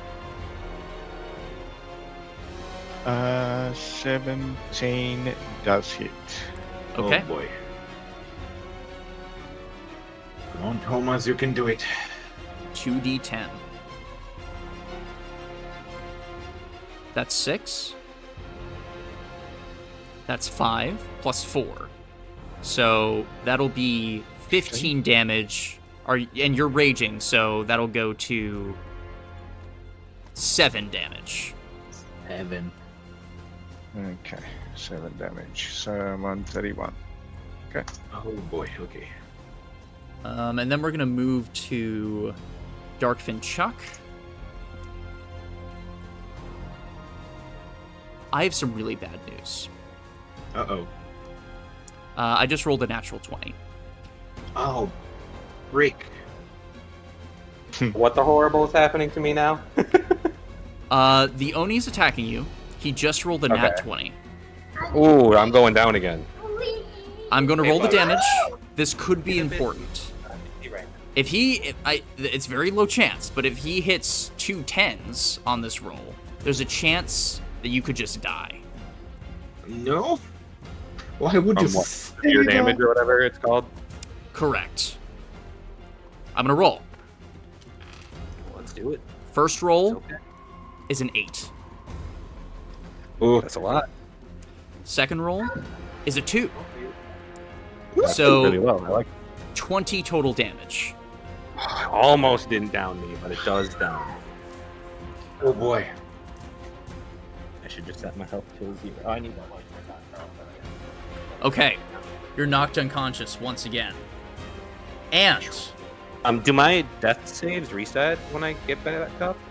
I might have to look up the rules for that. It might be based on per combat. Let me do Yeah, that's what I can't remember. Yeah. death saving. My exact throws. thoughts. I've had DMs do it a number of different ways, and some of them I like and some of them I don't.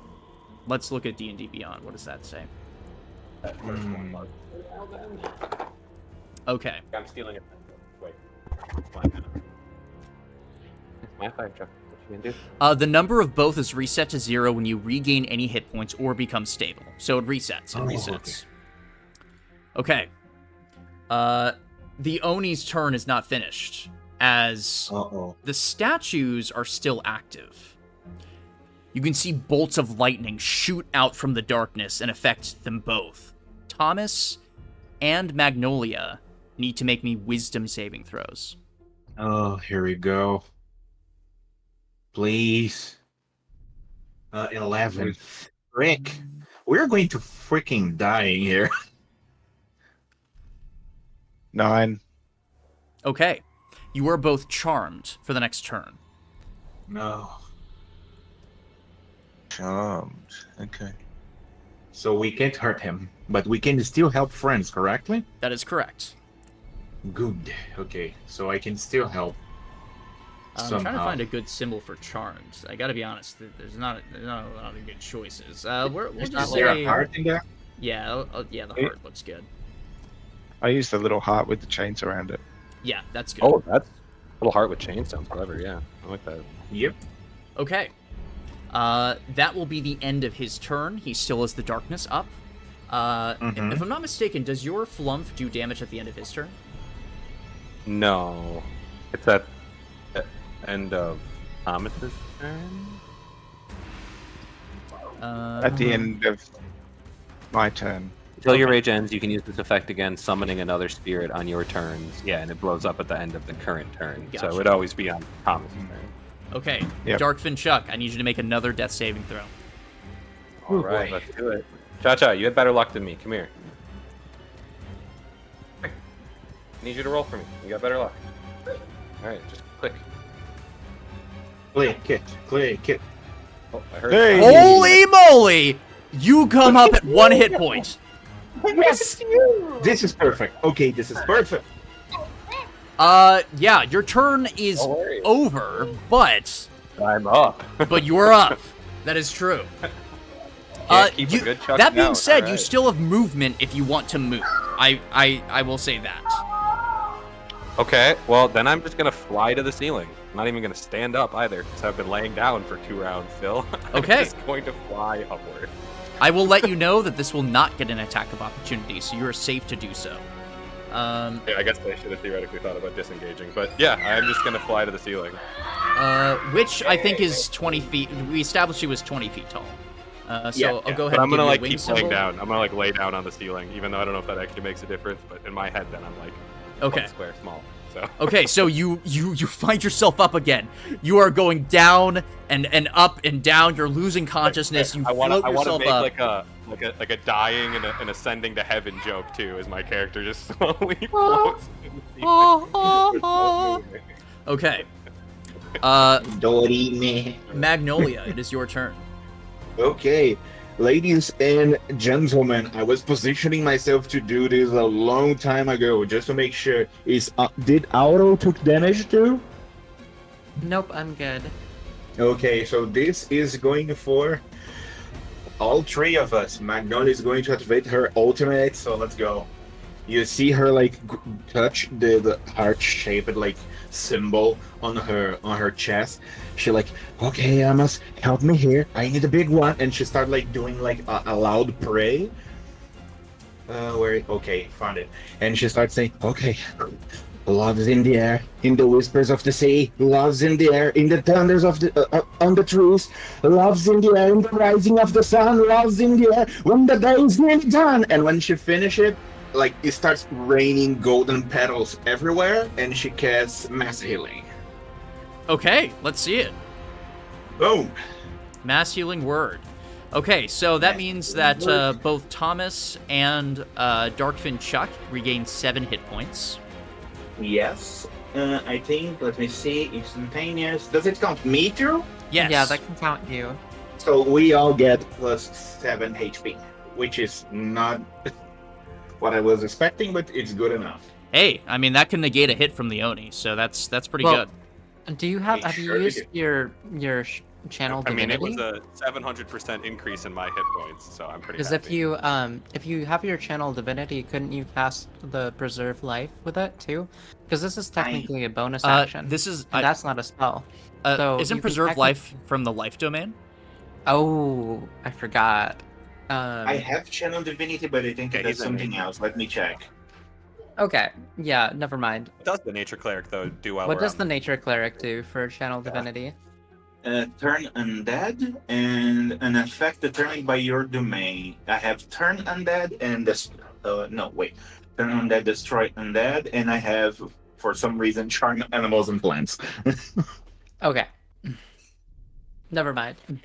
Okay. So she does that. She heals everybody, and when she exhales, like golden like glitter comes out of her, and she's like, "Thank you, Amos," just like praying. And she has an action. That's left, true. I was about to too. say, and if you want to cast another spell, you can. It just has to be a cantrip. It has to be a cantrip. I cannot see the Oni, right? That's correct. You can't see him. You can see. You can hold an action too, if that's something you're interested in.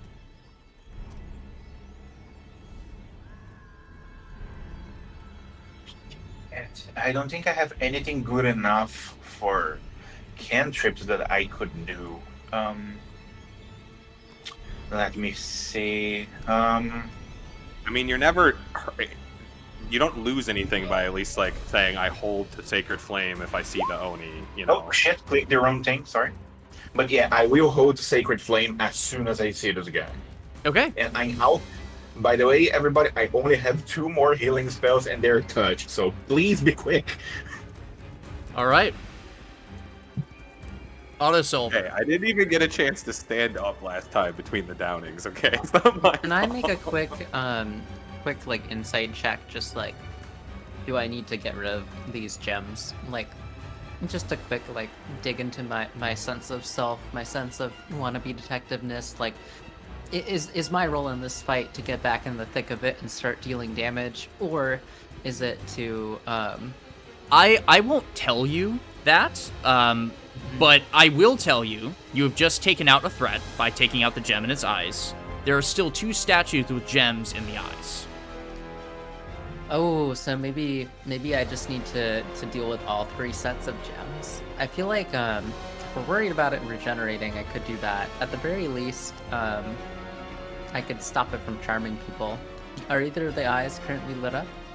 Both are. Both statues currently have their eyes lit up. Okay. Yeah, I think I'll try doing that. So let's see, what's my distance here? I think my distance is close enough to get to that one. Yeah, it looks like oh wait, no, I'm 30 feet, not 60. Oh my gosh. I mean, I could dash as a bonus action. I think I will have to, actually, regardless. Okay. So, since I have to dash, I think I am, like, I think everybody else is closer to the top one. So I'm gonna shout, like, I'm gonna say, if you don't know what to do, maybe we should deal with these gems. And then, as a bonus action, dash to run down here and take another look with my Tinker's tool attacks at this thing. Yeah, go ahead and roll that. I'm just gonna try that again. So I'm gonna again roll sleight of hand since it'll be an equivalent result. And that's gonna be a 22. That is more than enough. You assess the situation. You see that your friends are in danger. You need to get these gems deactivated. You quickly make your way over there, climb to the top, and pry the eyes out of their sockets. You can see gem dust crack. The gems are damaged, but they are out. And with that in mind, Thomas is no longer charmed. Woo! Awesome. Go, Thomas, go, Thomas, go. Perfect timing. Hooray! So that's gonna be my turn. I didn't really count it, but I think it's gonna take me about my full movement to get over here. Okay. All right. That will mean that it's Thomas's turn. Yay. Okay. So,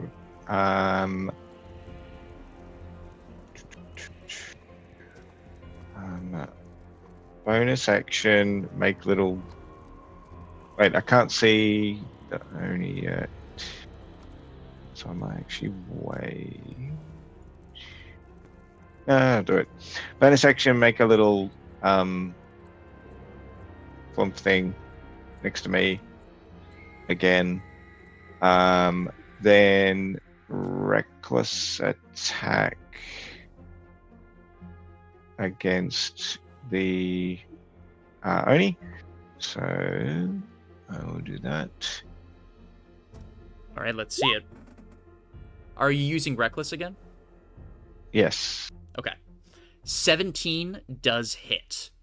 So, according to the rules, we need to make a concentration check. So it's the DC is equal to 10 or half the damage you take, whatever is greater. So half the damage of 15 is 7, as we've determined. What will be so he needs to beat a 10. Actually. Yep. Oh, 18. 18. That does change things slightly, but I believe 10 is still higher, right? Yes, that's right. Yep. Okay, let me get the damage in first. So you did 18.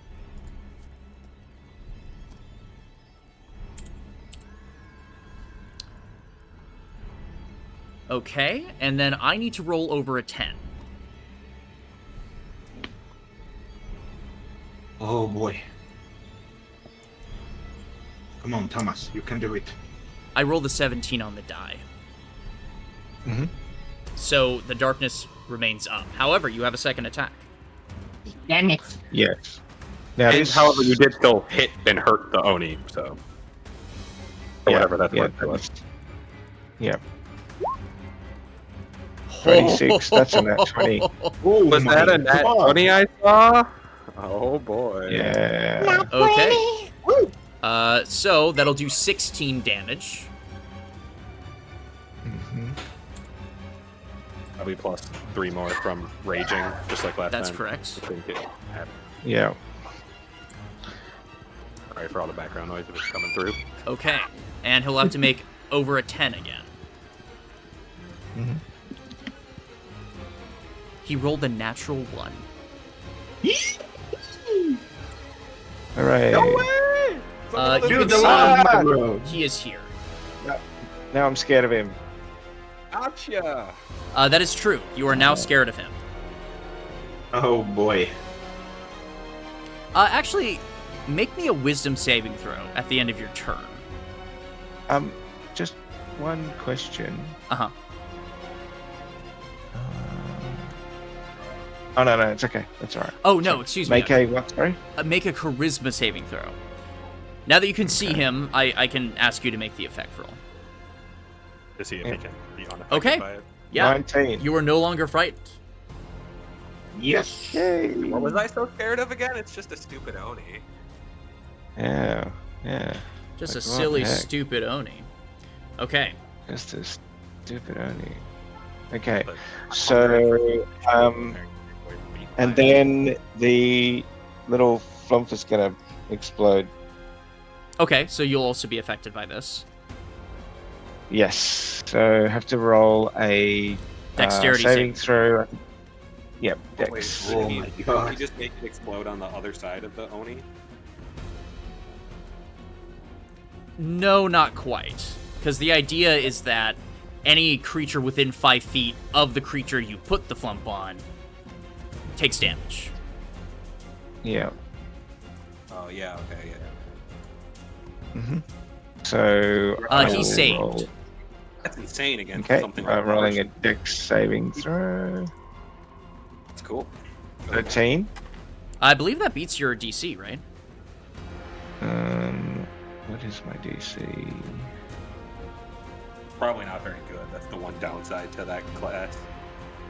Yeah. Sorry, where do I find it? I can't remember. Let me check One of your them is sheet. like- It's written somewhere. Oh, save DC 12. Yeah. So you Oh. beat it. So you don't take force damage. Nice. All right, cool. So that is actually I still have movement left. You do. So I'm going to move here so that I'm in between the Oni and my friends. Okay. Yes. That won't prevent attack of opportunity because you're still within range. And I'm done. Don't Okay. provoke an attack of opportunity. Yeah, will prevent an attack of opportunity. That yeah. just leaves the Oni's turn. And the boy. Oni is getting a bit tired of this. He's been trying to whittle you guys down. You just got rid of his darkness. You can see his anger is beginning to grow. Yes. Thomas had quite the turn. Really tempted to troll on my turn and drop my own darkness now. That would be hilarious. Is the Oni still afraid of Thomas? No, he is not. He made the save. Okay. Cool. All right. I believe he made the save the same turn he then feared you, ironically, but maybe I'm mistaken. Could have been. Cool. I'll never tell. Okay. I will never remember. That's probably also true. Yeah. He's gonna cast sleep. So I get to roll 5d8. And I'll just roll this in the roll Both 20. A spellcaster and also simultaneously a good fighter. Hey, What's we on going sleep on is totally here? 20 feet from the ground to the ceiling, isn't it? Onis are scary. I would recommend you look at the stat sheet after we finish this fight. It's very fun. Oh no, yeah. I don't like not even D&D talking. Like the myth itself talking. Oh, this can be very scary. Onis are a Japanese ogre historically, Like right? ogre demon type Yes. thing. Yeah. Ogre demon. Yeah. What? Okay. So he has 24 hit points to throw around. He doesn't know the health points of anybody here, but he does know that... Yeah, he knows that you are bloodied, at the very least. So he's going to spend... He knows I've been up and down a few times. So he's going to point at you, Darkfin Chuck. How many health points do you have? Let's find out. Chuck. Oh no, wait. This is even worse because you're flying. I'm only 20 feet in the air, and I've still got my slow fall thing that That's- kind of triggers naturally, so I don't think Okay. I actually can take damage from. Oh, thank goodness, because that would have been 2d6 damage. Okay, so you fall asleep, so you're unconscious. In just a second, I'll look up how the fins work and see if I take damage or not. Okay, that's fine with me. So creatures within 20 feet of a point you choose are an affecting of sending. Oh, interesting. It says specifically creatures within In 20 feet of a ascending. point you choose are affected in ascending order of the current hit points. So if Yeah. he was being tactical about this, He hit all of them, even by pointing at Darkfin Chuck, because everybody's within 20 feet except for Otto. yeah. Wait. Starting with the what? creature that has the lowest, right? Okay, I'm doing this correctly. So it would be Darkfin Chuck first. How many hit points do you have, Magnolia? Magnolia is currently at let me see. 33. Okay, so unfortunately he won't be able to affect anybody else here. Okay. Because sleep I rolled 24, and you subtract every time that you get somebody's hit points down. So it's only Darkfin Chuck that's unconscious right now. Okay. My unconscious body just slowly falls to the ground. Oh boy. Assuming my boots don't just magically keep me floating, actually. Hold on. You float down like upside down because all the weight is like on the feet.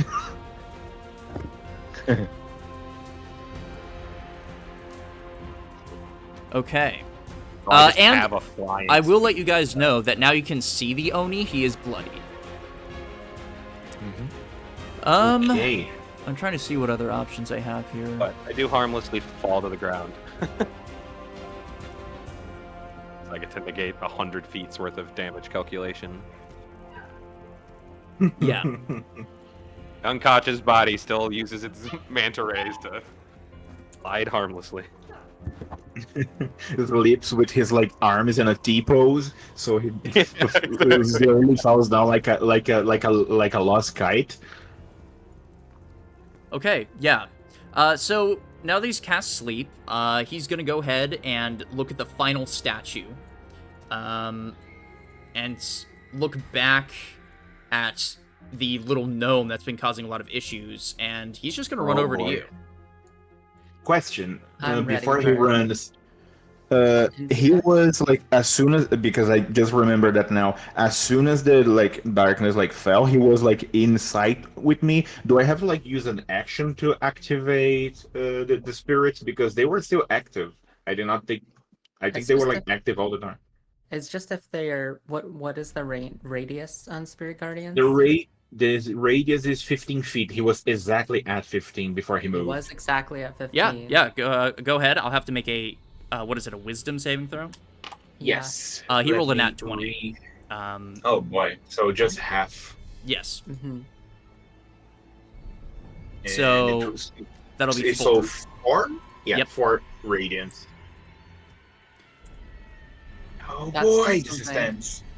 And then he'll Yeah. provoke an opportunity attack from Thomas as That's he correct. runs away. True. If you want to use a reaction, you can totally attack him. Huzzah! I will attack. Okay. Ta-da. Okay. Take that. 24. That will hit. He'll take 4 damage. Plus another 3 is 7. Yes. Okay. I'm the raging. That is his turn. Actually, wait a minute. You can't hurt him because you're charmed. So I'm gonna take that health back. real quick. Shit. No, the charm came off. Didn't it? Oh, did it come back on just then? Yeah, the charm hasn't disappeared. It hasn't been Magnolia's turn yet. The charm disappeared on Thomas because the statue that was connected to him was disabled. So I'm gonna give myself a little bit of health back. Oh, okay. All right. And Thomas just did that, so that used his reaction, and that brings us to Darkfin Chuck, who is unconscious. Let me read the sleep spell to see if you have to make a save or something. I think it just lasts Oh, until was that taking funny? damage Was my or speaking sound until funny? Somebody wakes them up. action. Yep. Yep. This is my microphone. Okay. In that case, it'll go right to Magnolia's turn. Right to Magnolia. Okay, so he ran at. He's going at Auto, correctly? That's right. Coming at So no, he's not. 1, 2, 3. or you can go 6. grab the other but Let me see how far I am from Auto. Just to measure it. Perfect. Okay, so I'm going to do 2 things. First, I'm going to activate my spirits again, since he is at 15 from me. Okay. You're charmed still. I am still charmed? Yes. Okay. But, Remember, so you I'm make the going to save do- at the end of your turn. Oh, at the end. True. Okay, so what I'm going to do instead is I can activate the spirits, but I can do something to Auto to help him to stop the Oni from hurting him. You see, oh boy. Magnolia grabbed 2 petals from her shoulders, smacked them together in a praying position, rubbed her hands, and as she opened them in the direction of Aldo, she yells, "Don't you dare hurt my friend!" And she casts Sanctuary around Aldo. Okay, yeah, go ahead and roll that. It's no roll. No, like I think it's just No, flower that's for appears. the stream. That's for the stream. I want to let people read it. That's what it's for. Oh, By roll, he just meant for you to flag the ability in roll golden 20. flower appears around Alto, and as it Awesome. appears, people have to do saving throws to hit you unless they cannot harm you. haha, and then it wastes if they can't retarget to somebody else. That's correct. Funny. Okay. Well, So nice. I think that you're brings it. protected. Sweet, And thank as you. long as Alto does not attack anyone, the sanctuary stays there. Well, let's see if I can do it. So that would be. Hold on, starting here. It's like 5, 10. Actually, 15, 20. I'm sorry to burst your bubble, Magnolia. How did you get there? I moved. I had to walk. How much movement do you have? Exactly 6 steps. Exactly 30. Did you move diagonally? Once, I think. If Is it's that- only once, then I think it's okay. But if you move Oh, is twice, diagonal movement not allowed? diagonal movement, there's a movement rule where if you take more than 1 step diagonally during a turn of movement, it's double movement. So the idea is okay. because this I is mean, a if you grid. want, if you want, I can wait. Sorry. If you want, just to make it like easier, I can cast it from here. So I did not walk diagonally. Yeah, I just want to cast make sure diagonally. that it's legal. That's all. That is legal. It is. Yeah. Nothing Okay. on my pocket, sir. That's good. All right. Did you want to use your action for anything? I was going to use No, I cannot use any action, so I'll hold my action because You don't now have like a rod Wait, to try to wait, throw on- at Dark Duck's face and wake him up or anything? What? Oh, true. Wait, let me see what I can do with my action. Shit. Wait, I can do something.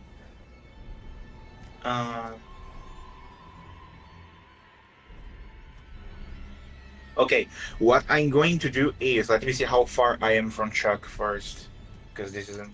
I can. Okay, what I'm going to do is I'm going to Druidcraft a puff of wind on Chuck's face to wake him up. I like it. So I run behind the Oni, cast Sanctuary, turn around and say, "Please work," and make a rose petal explode on Chuck's face. Rules as written, I don't think that'll affect sleep because he's not losing any hit points, No. and the spell isn't ending from the Oni. Oh boy. What is your strength modifier? Oh wait, no, never mind. Don't No. listen to me. Don't listen to me. Because the best I can do is Sacred Flame, but I don't want to hurt him to wake him up, which is a problem.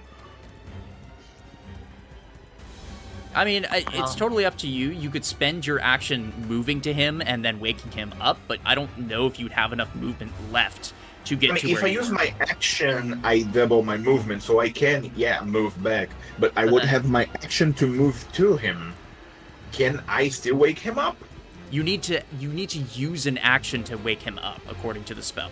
So you wouldn't be able to dash. I can wake him up on my turn. I can take the Okay, dash so action as a I'm bonus going to do action. question. In the statue, right here, there's still crystals on it, right? Eyes, the In the glowing. north, yes.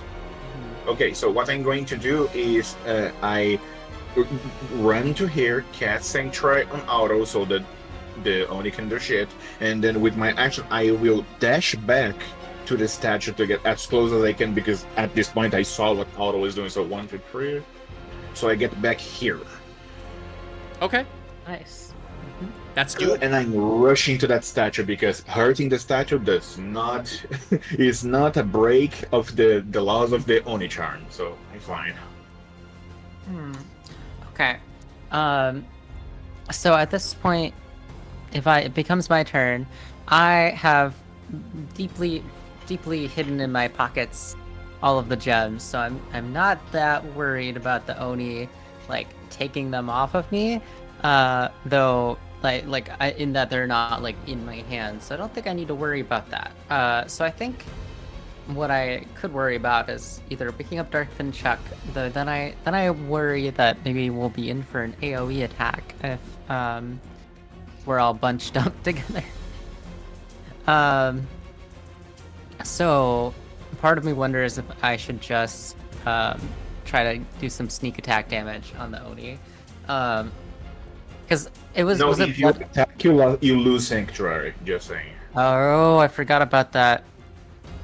Forgot about Is that. there a play here where It- you it's- go left baiting the Oni so it moves and tries to hit you, knowing that it's likely not hopefully gonna work because of Sanctuary? That's what I was thinking, but then if I do that, I can't like spend an action waking you up, which feels very productive. Although on the other I hand, go after the Oni anyways. I already haven't gotten an action in like 3 rounds. I don't actually know that there's that much value in getting me up when the Oni is just Okay. negated.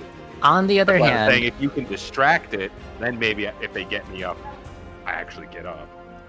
that's true. The other option that I have is I can put myself in position to deal with the statue on my next turn if I take a dash action and a dash bonus action.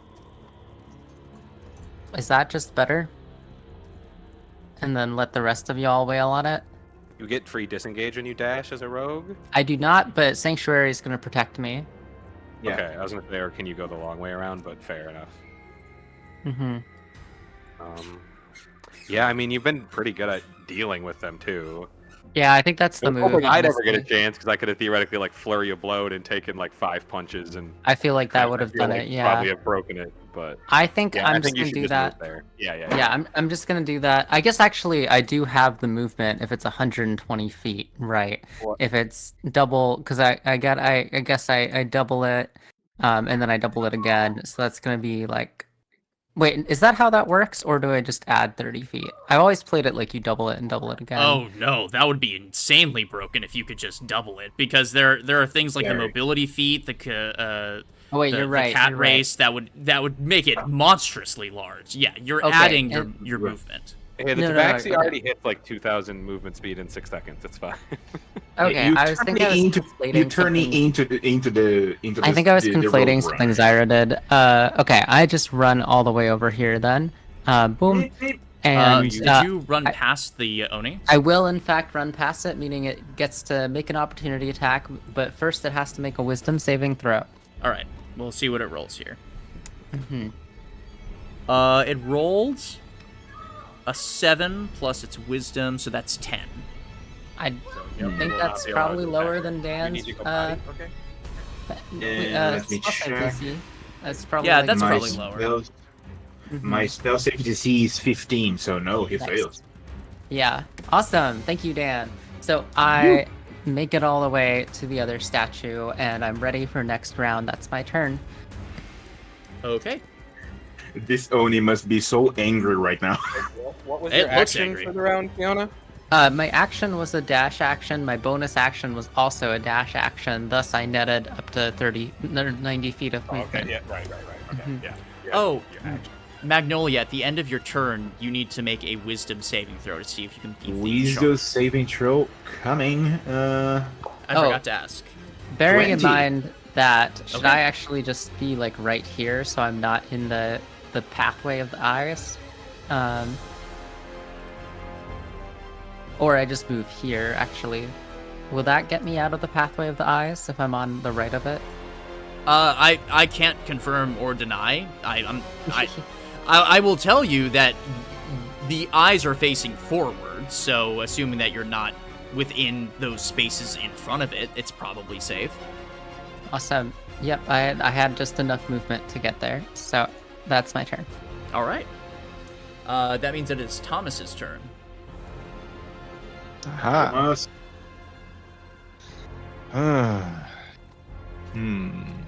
Do How it. far is it?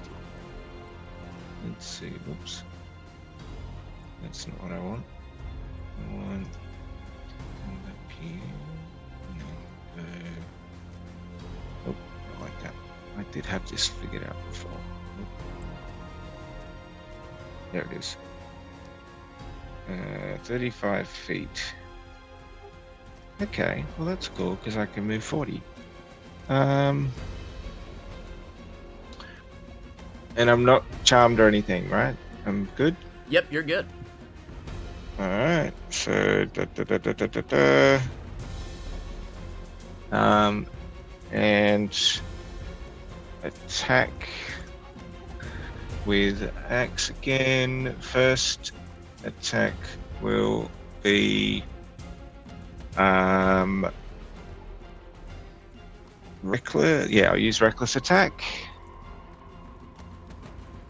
And off we go. 19. Actually, with reckless, it's a 24. You don't have disadvantage. Oh. But yeah, that'll hit. That'll deal 12 damage plus your 3 for raging. Yep. And again.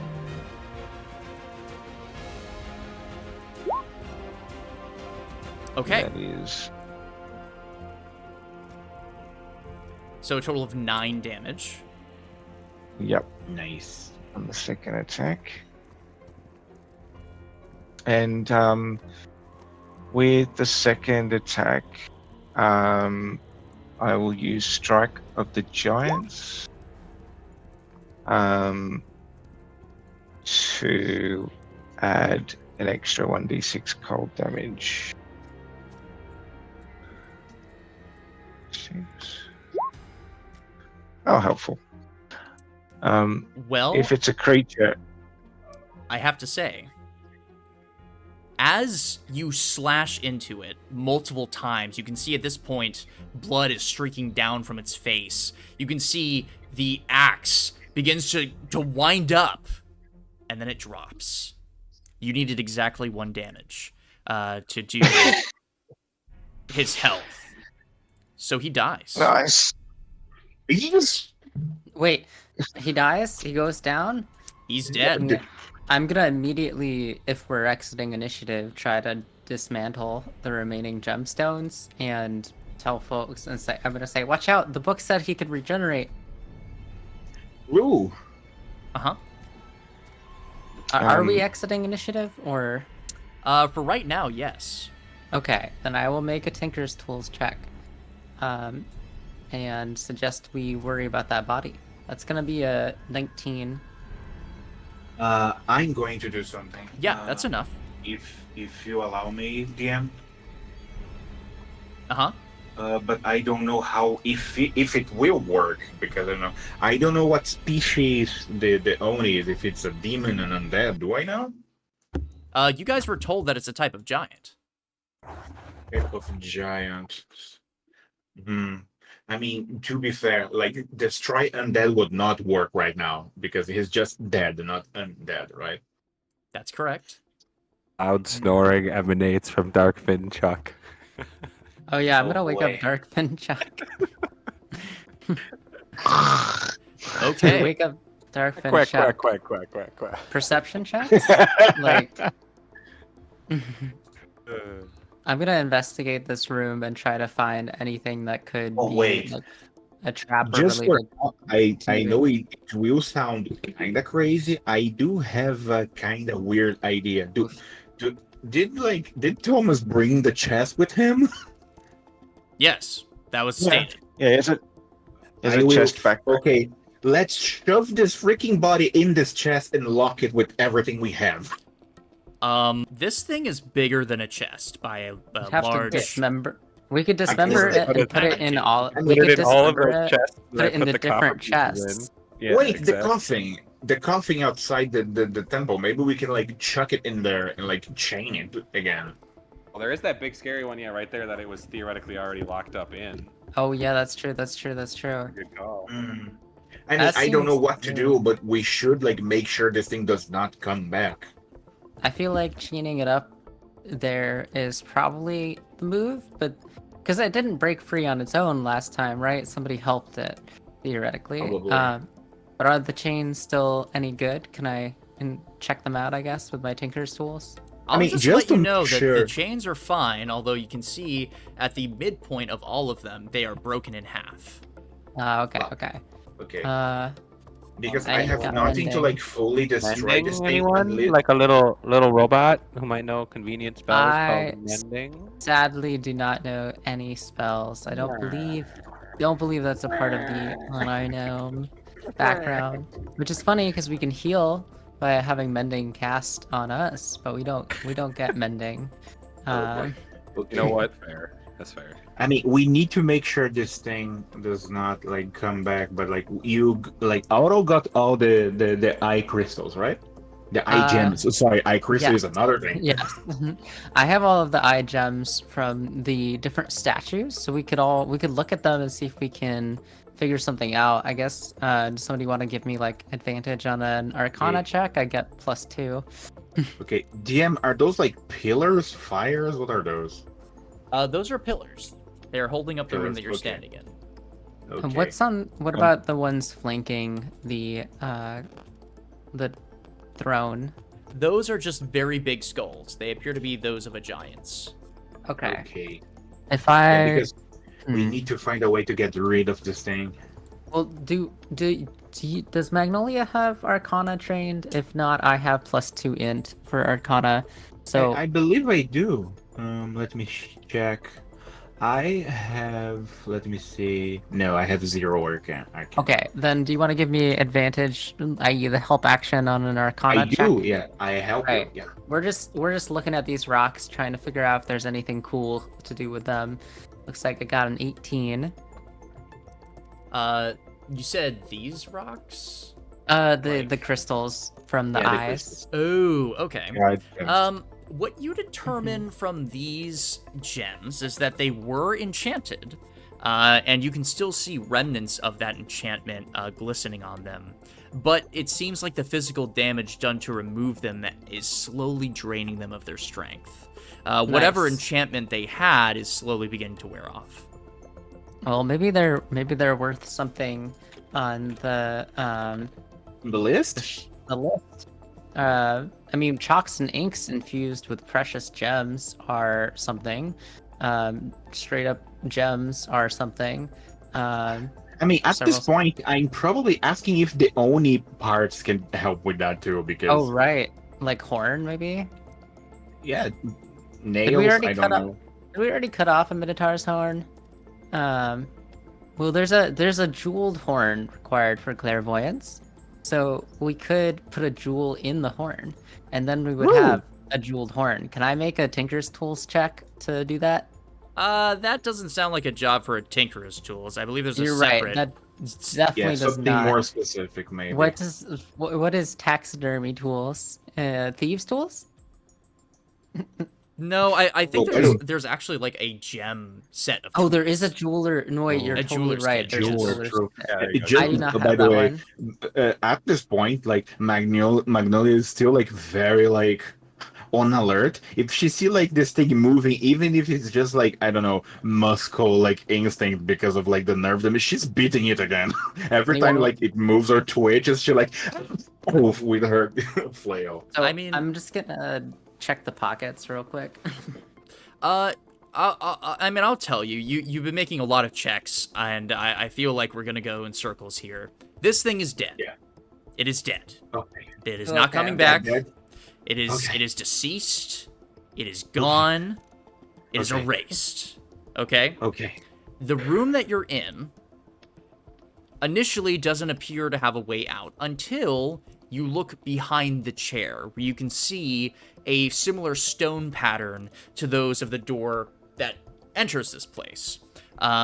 It doesn't take very long for you to surmise that sitting on the chair and putting both of your arms on the rests, because they have a pressure plate, opens the door. And you can see that the chair slides forward this way. As the Nice. chair and the door open, I'm going to go into more of a narrative thing here, so let's move back. Does it like stay open, or do we need to try to realize we should put the dead body on the chair to keep it open for us? For the purposes of this, you don't have to keep the body on there. And in fact, Okay. if you just want to forget about this place, you totally can. Or we could bring the body You've with killed everything in here.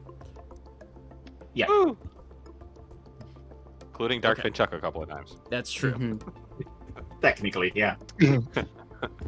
Okay, so moving back here, you all feel pretty accomplished. You're tired, you're sweaty, you're covered in blood and guts and acid. You smell horrendous. But as you enter into this room, you find it's a treasure room. This place, of course being heralded by the great Valvac, has a lot of goods inside of it. So I'm going to go ahead and post these in the group chat. But you have a potion of Frost Giant Strength, a black onyx stone, a gilded skull, 296 gold pieces, 80 silver pieces, and 39 copper pieces. And this room appears to be a lab of sorts, and immediately you can start putting the pieces together. This guy was trying to make this Oni into his personal weapon. What happened to him and the circumstances surrounding that may remain a mystery. As you collect your things and begin to ascend a very long flight of stairs that is covered in dust and cobwebs, you eventually find yourself at a dirt patch, and it doesn't take a lot of swinging for you to realize this has just been covered by dirt over time. You eventually dig your way out into the sunlight, and we're going to fast forward a bit. After your adventures, you all had been on and off discussing what items you wanted to bring for the best score. You determined that not only will you get 100% on this grade, but you'll get probably something closer to 150% on this grade. Nice. Those of you that were struggling in the class will more than likely succeed thanks to this. Your teacher is immediately impressed. And you were the first group to come back in a super timely manner. In only a day or so, you were able to clear a dungeon, kill an Oni, and return alive. You all are given awards by the principal of your establishment, and with the success you've garnered here, it's pretty safe to say that next year will be even better. Nice. Auto Solver says, you all aren't such a bad case-solving team. That was the most scary thing I ever did in my life. Need some lessons on shooting here, little one. You were, man. I couldn't hit the broadside of an Oni from 5 feet away. You're out here sniping. Well, to be fair, I didn't try to shoot the Oni a lot in the end. Just kind of got that one shot off at the beginning, and then focused on the traps, you know. But y'all had the whale on it. I actually don't know. Oh no. I catch Darkfin Chuck up on it all from. It's like, well, the case of the Oni began in a dark and shadowy dungeon lair. The stink and then I hit it with an axe. You did? Yeah. Like 20 times, I think. And I think as you all Thomas delivered a lot of damage. begin to regale the tales of the dungeon, your classmates listening in awe, that is where we are going to end session for today. Well, thank you so much. It's been a blast. I've enjoyed getting to be on the other side of the DM screen with Adventure College content. Thank you so much, Kier. Absolutely, and thank you for watching. If you decided to watch, you can catch me at all the places at Kier Nimbus. You can find Fiona Shade at Fiona Shade Story on Twitter and Fiona Shade Stories and other places. Yeah, on it. Yeah. Twitter is kind of whatever. Yeah, well, it's I don't really have a Twitter. Right I kind of dropped off there, but I'm on Insta, Fiona Shade Stories, and Drive Through RPG, and we're doing an indie TTRPG book club starting Wednesday in the server. So hope to catch y'all in more of Kier's streams or there. Thank you all so much for watching. Absolutely, and with that, we say goodbye. So goodbye. Bye, everyone. Happy adventures. Bye.